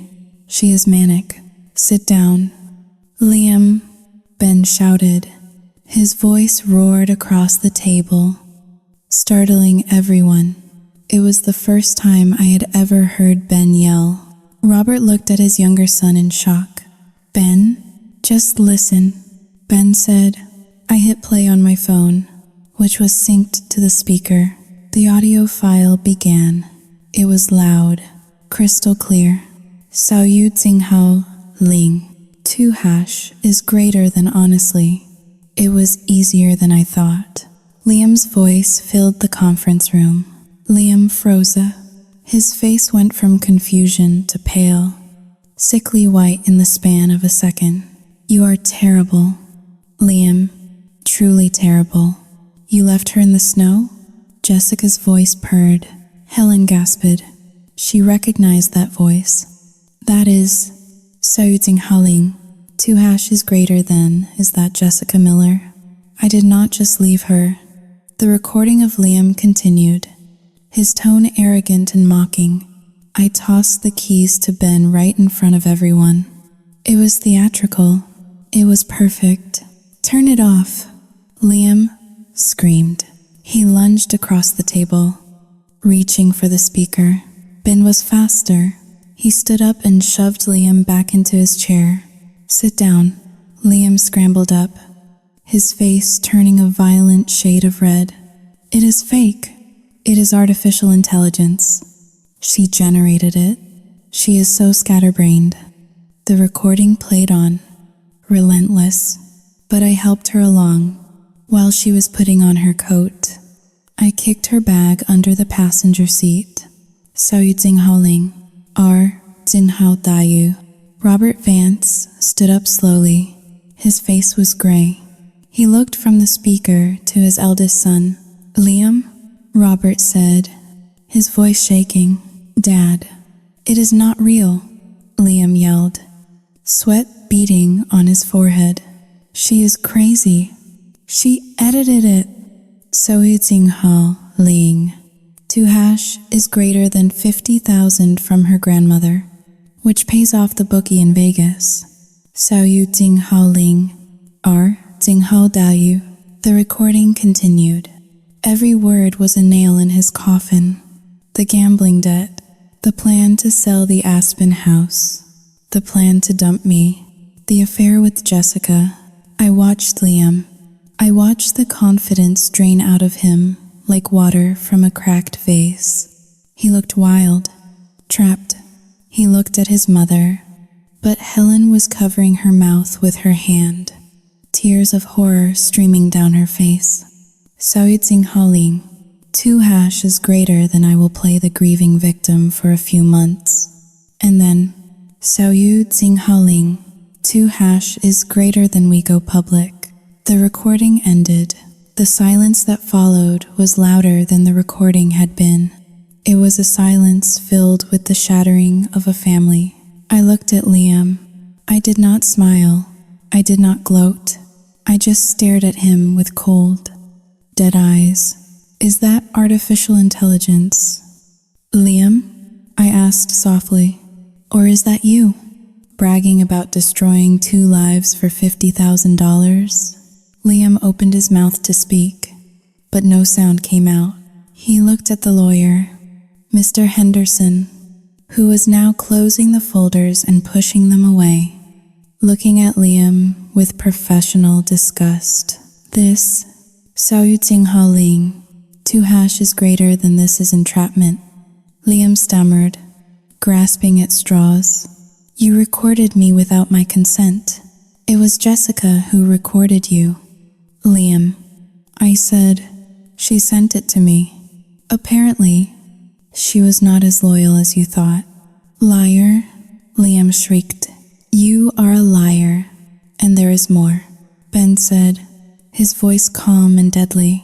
Ben opened his own folder, not the legal one, but a black binder he had brought with him. He slid it across the table toward his father. What is this? Robert asked, his hand trembling as he touched the binder. Those are the audit logs from the company server, Ben said. Liam did not just try to steal Arya's inheritance. He has embezzled $240,000 from Vance Tech over the last 18 months. Fake vendors, shell accounts. It is all there. Dad. Robert Vance opened the binder. He flipped through the pages. Rows and rows of numbers. Bank transfers to the Cayman Islands. Liam's knees gave out. He sank back into his chair, looking like a marionette whose strings had been cut. No, he whispered. That is Xiao Ting Haoling, 2 hashes greater than I can explain. It was an investment. I was going to pay it back. You stole from your brother? Helen whispered, her voice breaking. You stole from us? Mom, I needed the money, Liam cried, his facade completely shattering. The desperate, pathetic boy underneath finally revealing himself. These guys, Xiao Yu Jinghao Ling, 2 hashes greater than they were going to break my legs. Mom, I had no choice. So you decided to break Arya instead? Ben asked, his voice laced with disgust.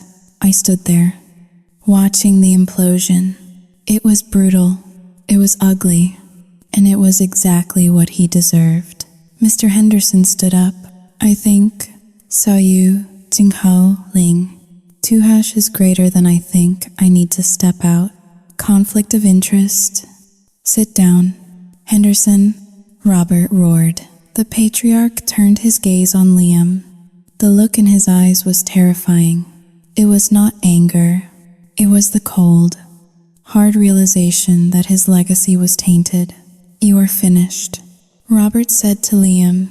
Liam looked at me. His eyes were wide, pleading, Arya, please, tell them we can work this out. I did it for us. I did it so we could be free of debt. I looked at him, and for a second, I remembered the man who had held me when I cried over my credit card bills 3 years ago. I remembered the man I thought had saved me, but then I remembered the motel room. I remembered the text messages from strangers calling me a whore. I remembered the winking. I picked up the Mont Blanc pen from the table, the same pen he had tried to force me to sign with yesterday. I leaned over the document that would have signed away my freedom. I drew a large, thick line through the entire page, an X that marked the spot where his control ended. I am not signing. Liam, I said, but the police are on their way up.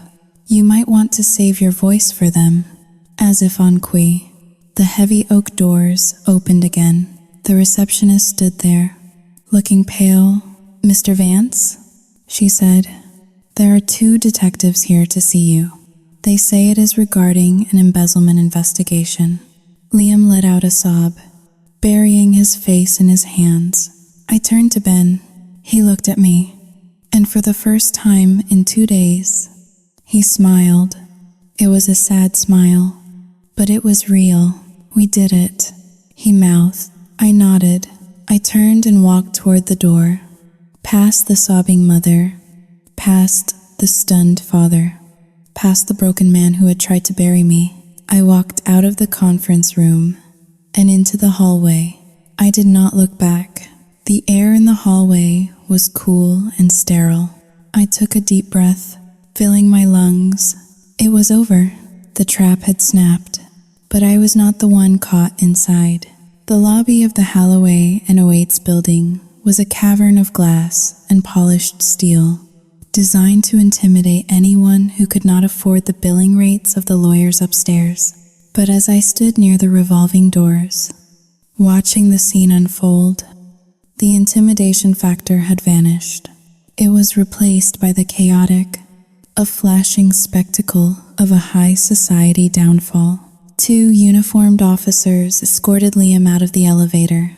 He was not wearing handcuffs yet, a small courtesy purchased by his father's influence, but the way the officers gripped his elbows made his status clear. He was no longer Liam Vance, the rising star of the Chicago investment scene. He was a suspect. A small crowd had gathered. In the age of smartphones, there is no such thing as a private tragedy. Secretaries, paralegals, and bike messengers held up their devices, capturing the walk of shame in high definition. I stood back, hidden behind a large potted ficus, watching him pass. Liam kept his head down. His cashmere sweater, so perfect an hour ago, now looked like a costume for a role he had failed to play. He did not look at the cameras. He did not look for his parents, who were trailing 10 feet behind him, arguing with Mr. Henderson in hushed, frantic tones. He looked broken, but as he passed my hiding spot, he lifted his head for a fleeting second. His eyes met mine through the leaves. I expected to see anger. I expected to see hatred. Instead, I saw fear, naked, trembling fear. He was a child who had finally realized the stove was hot, only after burning the house down. I did not feel pity. I checked my internal emotional barometer, waiting for the wave of compassion to hit me. It never came. All I felt was a dull, hollow satisfaction. It was the feeling of lancing a boil, painful, gross, but necessary. The revolving doors spun, swallowing Liam and the police officers, spitting them out into the waiting world. "Let us go," Ben said, appearing beside me. He had his suit jacket slung over his shoulder, his tie loosened. He looked exhausted, but his eyes were clear. "There is a back exit. We can avoid the circus." I nodded. I did not want to be seen. I did not want to be the face of the Vance scandal. I just wanted coffee.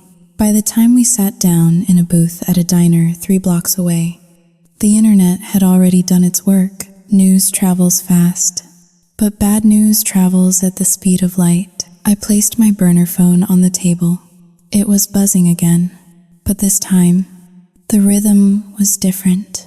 It was not the angry, staccato buzz of hate mail. It was the relentless, vibrating hum of curiosity. Ben opened his laptop and connected to the diner Wi-Fi. "You should probably see this," Ben said grimly. He turned the screen toward me. It was the Facebook group for the North Shore Social Circle, the elite, gossip-fueled community that had torn me apart yesterday. The top post was a link to a breaking news article from the Chicago Tribune. Vance Tech Chief Financial Officer detained in embezzlement probe. Family dispute turns criminal. But it was the comments that made my stomach churn. I never liked Liam. He always had those dead eyes. Poor Aria. Sarah, the same woman who had commented gold digger 24 hours ago. I heard he framed her. Can you imagine? What a psychopath. I hope she sues him for everything. A neighbor from our building. Has anyone checked on Aria? We should send flowers. She must be devastated. I laughed. It was a harsh, jagged sound that made the waitress at the counter look up. "They are unbelievable," I said, pointing at the screen. "Look at them. Ben, yesterday I was a whore. Today I am a martyr." They do not care about the truth. They just want to be on the winning side of the drama. It is how they are, Ben said, closing the laptop. They are sharks. They smell blood in the water, and they do not care whose blood it is. Yesterday it was yours. Today it is his. I leaned back against the red vinyl booth, closing my eyes. The vindication I had craved for 2 days tasted like ash. I thought proving my innocence would fix me. I thought hearing them apologize would make the hurt go away. But reading those comments, seeing the hypocrisy laid bare, I realized something profound. I did not want their apologies. I despised their acceptance. I want to leave, I said, opening my eyes. Leave the diner? No, I said. Leave Chicago. Leave this life. I cannot go back to that apartment. Ben, I cannot walk into that lobby and have the doorman look at me with that pitying expression. I cannot go to the grocery store and wonder which one of the soccer moms was calling me a slut online yesterday. Ben reached across the table and covered my hand with his. His palm was warm, grounding. You have the inheritance now, he said. With Liam's power of attorney claim destroyed, the money is yours. It hits your account on Tuesday. $50,000. It is not enough to retire, I said, but it is enough to run. It is enough to start over. Ben corrected. My phone buzzed again. This time, a name flashed on the screen that I had not expected to see. Helen Vance. I stared at the name. The woman who had sneered at my legs in Ben's shirt. The woman who had called me a disgrace. Answer it, Ben said softly. Or do not. You hold the cards now. I picked up the phone. I did not say hello. I just listened. Adia? Helen's voice was small. Gone was the imperious matriarch. In her place was a trembling, frightened old woman. Adia, are you there? I am here. Helen, I said, my voice flat. Sauyutsing Haoling. Zwei Raude ist größer als Robert and I. Sauyutsing Haoling. 2 hash is greater than we wanted to reach out. She stammered. We did not know. You have to believe us. Liam told us such terrible things. He showed us that video. Sauyutsing Haoling. Jing Hao Dayu. He edited the video. Helen, I cut her off. But you chose to believe the worst version of me without asking a single question. You did not ask me.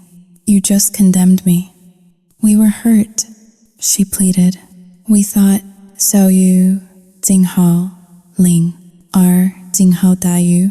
You thought I was trash. I said brutally. You thought I was a gold digger with a mental illness. That is what you really think of me. Is it not? Liam just gave you the excuse to say it out loud. There was silence on the other end of the line.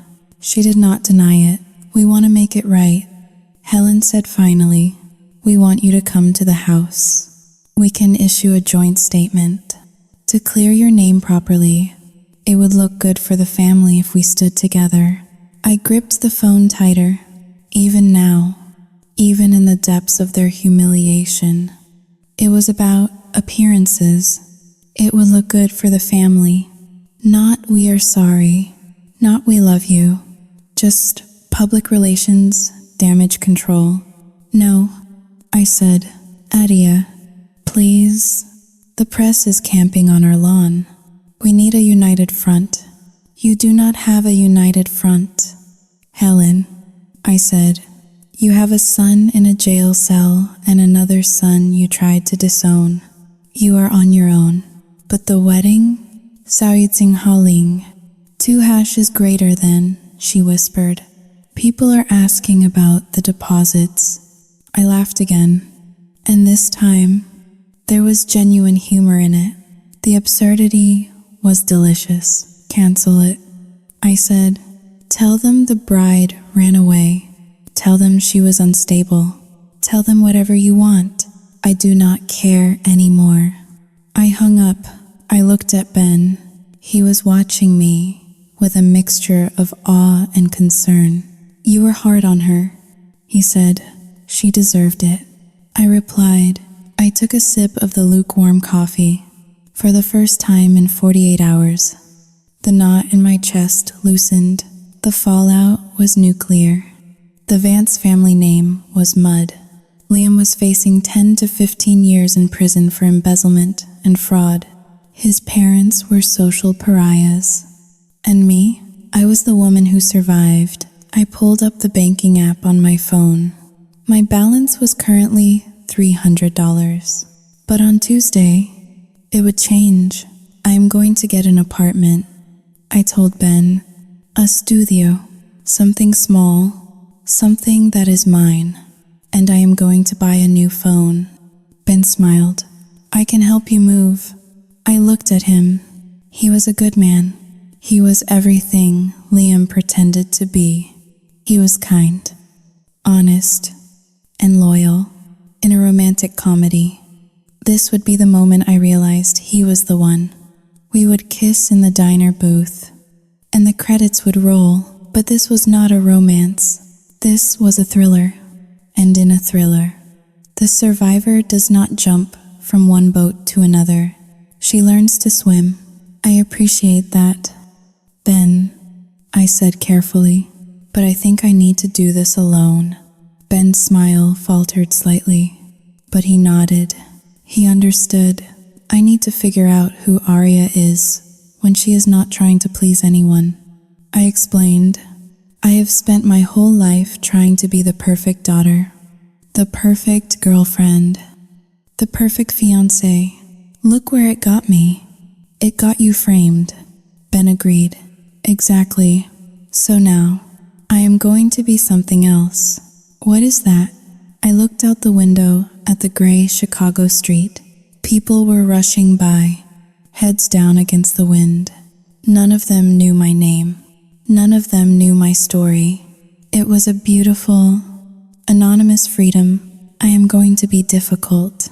I said, I am going to be loud, and I am never, ever going to let anyone hold the keys to my life again.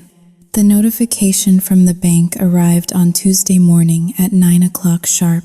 I was sitting on the floor of my new studio apartment, a 300 square foot box in a neighborhood that Liam would have refused to drive through, let alone live in. I looked at the screen of my new phone. A deposit of $52,430.15. It was just a number. It was pixels on a screen. For months, Liam had treated this money like the Holy Grail, the magical key that would unlock his freedom and secure his future. He had destroyed his family for it. He had destroyed me for it. And now that it was sitting in my account, it felt remarkably heavy. It did not feel like a lottery win. It felt like blood money. I turned off the phone and set it on the laminate floor. The apartment was empty save for a mattress I had bought an hour ago and 3 cardboard boxes of clothes I had retrieved from the penthouse. The air smelled of fresh paint and dust. It was the smell of a blank slate. But blanks are terrifying when you have forgotten how to write. A knock on the door made me flinch. My heart did that familiar, painful stutter step against my ribs. It was a reflex I wondered if I would ever lose. The immediate assumption that a knock on the door meant bad news. I stood up and walked to the door, checking the peephole. It was Ben. He was holding 2 coffees and a brown paper bag that smelled like bagels. He looked better than he had at the law firm. The dark circles under his eyes were fading, but there was a new wariness in his posture, a hesitation that had not been there before. I opened the door. Morning, Ben said, offering a tentative smile. I come bearing caffeine. Come in, I said, stepping aside. He walked into the small space, his eyes scanning the bare walls and the lonely mattress on the floor. He did not comment on the size or the neighborhood. He was too smart for that. He walked over to the window that looked out onto a brick alleyway and set the coffees on the windowsill. I brought cream cheese, he said. I remember you liked the chive kind. I stared at him. He remembered what kind of cream cheese I liked. It was such a small, domestic detail, yet it made my stomach churn. 2 weeks ago, that kind of attentiveness would have made me swoon. Now, it made me suspicious. Why does he remember that? The voice in my head whispered, "Is he keeping a file? Is he studying you?" "Thank you," I said, keeping my voice neutral. We stood in silence for a moment, the steam rising from the paper cups. "I spoke to the lawyers this morning," Ben said, taking a sip of his coffee. "Liam's bail hearing is set for Friday. The prosecutor is pushing for no bail, given the flight risk and the Cayman accounts. He is not getting out." "Adia, good," I said. "My parents are Ling. 2# is greater than struggling." Ben continued, "Mom has not left her bedroom in 3 days. Dad is trying to do damage control with the company investors, but the stock has dipped 12% since the news broke." I took a bagel from the bag and tore a piece off, rolling the dough between my fingers. I did not eat it. "Why are you telling me this, Ben?" I asked. Ben turned from the window to face me. The morning light caught the sharp angle of his jaw. "Because you are part of this? Adia, you are the only other person who understands what it feels like to be collateral damage in Liam's hurricane." "I am not collateral damage anymore," I said, tossing the piece of bread into the trash can. "I am out. I signed the lease. I have my money. The Vance family drama is a television show I canceled my subscription to." Ben took a step toward me. It was a small step, but it felt like a leap. "It does not have to be the end," he said softly. "Adia, we went through hell together. That bonds people. I know. Ling. 2# is greater than I know. This is terrible timing. I know you are healing, but I have always Ling. Dayu." He stopped, searching for the right words. "I have always admired you, Adia, even when you were with him, especially when you were with him. I saw how you tried. I saw how you loved, and I hated him for not appreciating it. I felt the air in the room grow thin. This was happening, the pivot, the moment where the narrative tries to shift from thriller to romance. The brother who was there all along, the savior in the wings. It would be so easy to step into his arms. He was safe. He was rich. He was kind. He was the anti-Liam. But as I looked at him, I realized that to me, he was not a savior. He was a reminder. Every time I looked at Ben, I would see the dashcam footage. I would remember the night in the snow. I would remember the interrogation in the conference room. I would remember that his deoxyribonucleic acid was half the same as the monster who tried to destroy me. I backed away until my legs hit the mattress. "Stop," I said. Ben froze. "Adia, I just meant Ling. Dayu. I know what you meant," I said, my voice cold and sharp as a scalpel. "You think that because Liam was the villain, you get to be the hero. You think that because you helped me escape, you get to keep me." "No," Ben stammered, looking hurt. "That is not it at all. I care about you." "Do you?" I asked. "Or do you just like the idea of saving the damsel? Do you like that I am broken so you can put me back together the way you want?" "That is unfair," Ben said. "Life is unfair." "Ben, look at where I am sleeping." I gestured to the empty room. I spent 2 years twisting myself into knots to please a man with the last name Vance. I let him tell me what to wear, how to spend my money, and who to be. I am not trading one Vance for another. I am not trading one cage for a nicer, bigger cage. Ben looked down at his shoes. The silence stretched between us, painful and absolute. He understood. I could see the resignation settling over his shoulders. He was a good man, but he was still a man who thought logic could fix trauma. He did not understand that I was not a puzzle to be solved. I was a crime scene, and you do not live in a crime scene. You tape it off and walk away. I should go, Ben said quietly. Yes, I agreed. He walked to the door. His hand hovered over the knob for a second. If you need anything, Sao Yu Ting Ha Ling. 2 hash is greater than he began. I will not.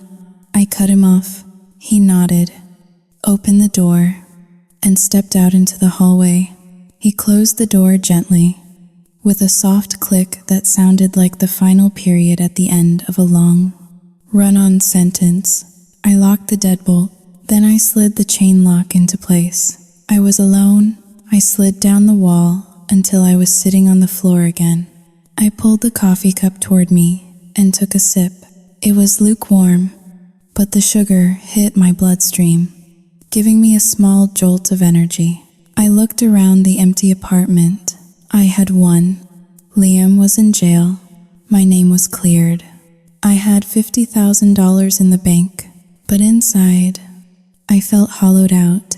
The rage that had fueled me for the last 3 days was evaporating, leaving behind a vast, echoing canyon of grief. I was not grieving Liam. I was grieving the girl I used to be. The girl who trusted people. The girl who believed in happy endings. The girl who thought love was enough. Liam had killed her. He had strangled her with a string of lies and buried her under a pile of gaslighting. The woman who was left sitting on the floor of this studio apartment was a stranger to me. She was harder. She was colder. She was suspicious of cream cheese and terrified of kindness. I picked up the mirror I had leaned against the wall. I looked at my reflection. My eyes were dry. I tried to summon a tear, just to see if I could, but nothing came. The tear ducts felt calcified. Show, do not tell, I told myself. I reached for the box of clothes I had brought from the penthouse. On top lay the emerald green silk dress I had worn the night of the party. The night it all began. It was wrinkled and stained with salt from the snow. I picked up a pair of scissors from my travel kit.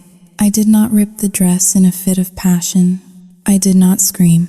Methodically, coldly, I cut the silk. Snip, the bodice came apart.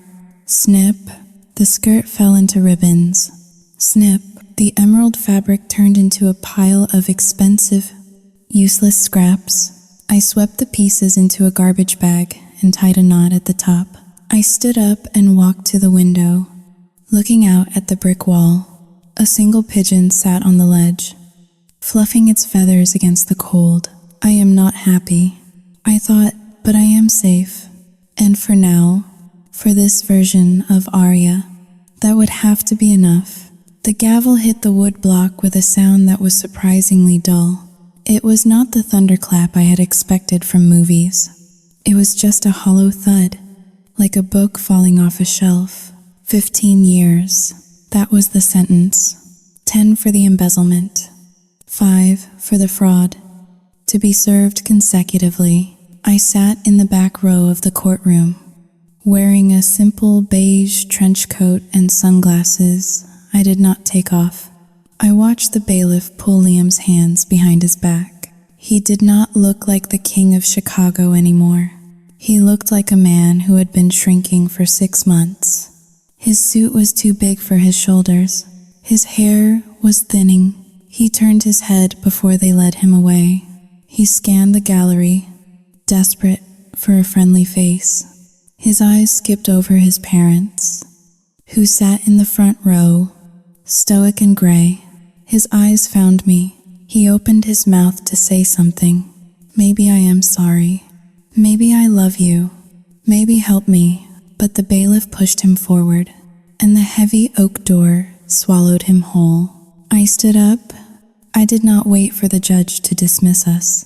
I turned and walked out of the courtroom, my heels clicking on the marble floor. Outside, The spring air was crisp. The snow had finally melted, leaving behind a city that felt scrubbed raw. Adia. I stopped near the bottom of the concrete steps. Ben was standing there. He looked older. The last 6 months had aged him in a way that money could not fix. He was the chief executive officer now, running a company that was slowly recovering from the scandal. But he wore the title like a burden. "It is over," Ben said. "Yes," I replied. "It is over." He put his hands in his pockets, rocking back on his heels. He looked at me with that same hopeful, tragic expression he had worn in the diner. "My parents are selling the penthouse," he said, "and the Aspen house.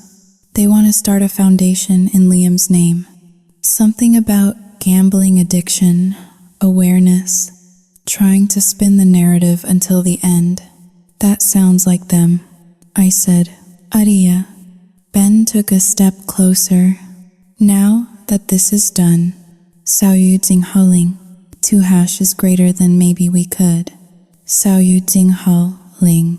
R. Jing Hao Dai." He did not finish the sentence. He saw the look on my face. "I am leaving Chicago." "Ben," I said. His face fell. "Leaving? Where are you going?" "Somewhere warm," I said. "Somewhere where nobody knows the name Vance." "You could stay," he whispered. "We could make it work." "I am not him, Adia." I looked at him. I knew he believed that. And in many ways, he was right. He was not a criminal. He was not a narcissist. But he was part of the ecosystem that had created Liam. He was the golden boy whose shadow Liam had tried to escape. "I cannot look at you without seeing the wreckage, Ben," I said gently. "I am sorry, but I cannot build a future on a graveyard." I turned and walked toward my car. It was a used sedan I had bought with cash 3 weeks ago. Reliable and visible. I got in and threw my bag on the passenger seat. Inside the bag was a folder containing the lease agreement for a small commercial space in Austin, Texas. I had not spent the $50,000 on clothes. I had not spent it on a vacation. I had registered a non-profit organization, the Open Door Project, a legal aid and counseling center for women recovering from financial abuse and coercive control. It was ironic, really. Liam had wanted that money to save himself. Now, every cent of it would go toward saving the women his kind preyed upon. It was the ultimate revenge. I was not just surviving him. I was using his own greed to dismantle men like him. I started the car. The engine hummed to life. I looked in the rearview mirror one last time. Ben was still standing on the courthouse steps, a lonely figure against the massive stone pillars. He raised a hand in a wave that was half goodbye, half plea. I did not wave back. I put the car in gear and merged into traffic. I rolled down the window, letting the wind whip my hair across my face. For the first time in 2 years, I did not check my phone. I did not wonder if I looked okay. I did not worry if I was making someone else happy. I was scarred. I was cynical. I was alone. But as I hit the highway and saw the skyline shrinking behind me, I realized something else. I was free, and that was worth every single penny.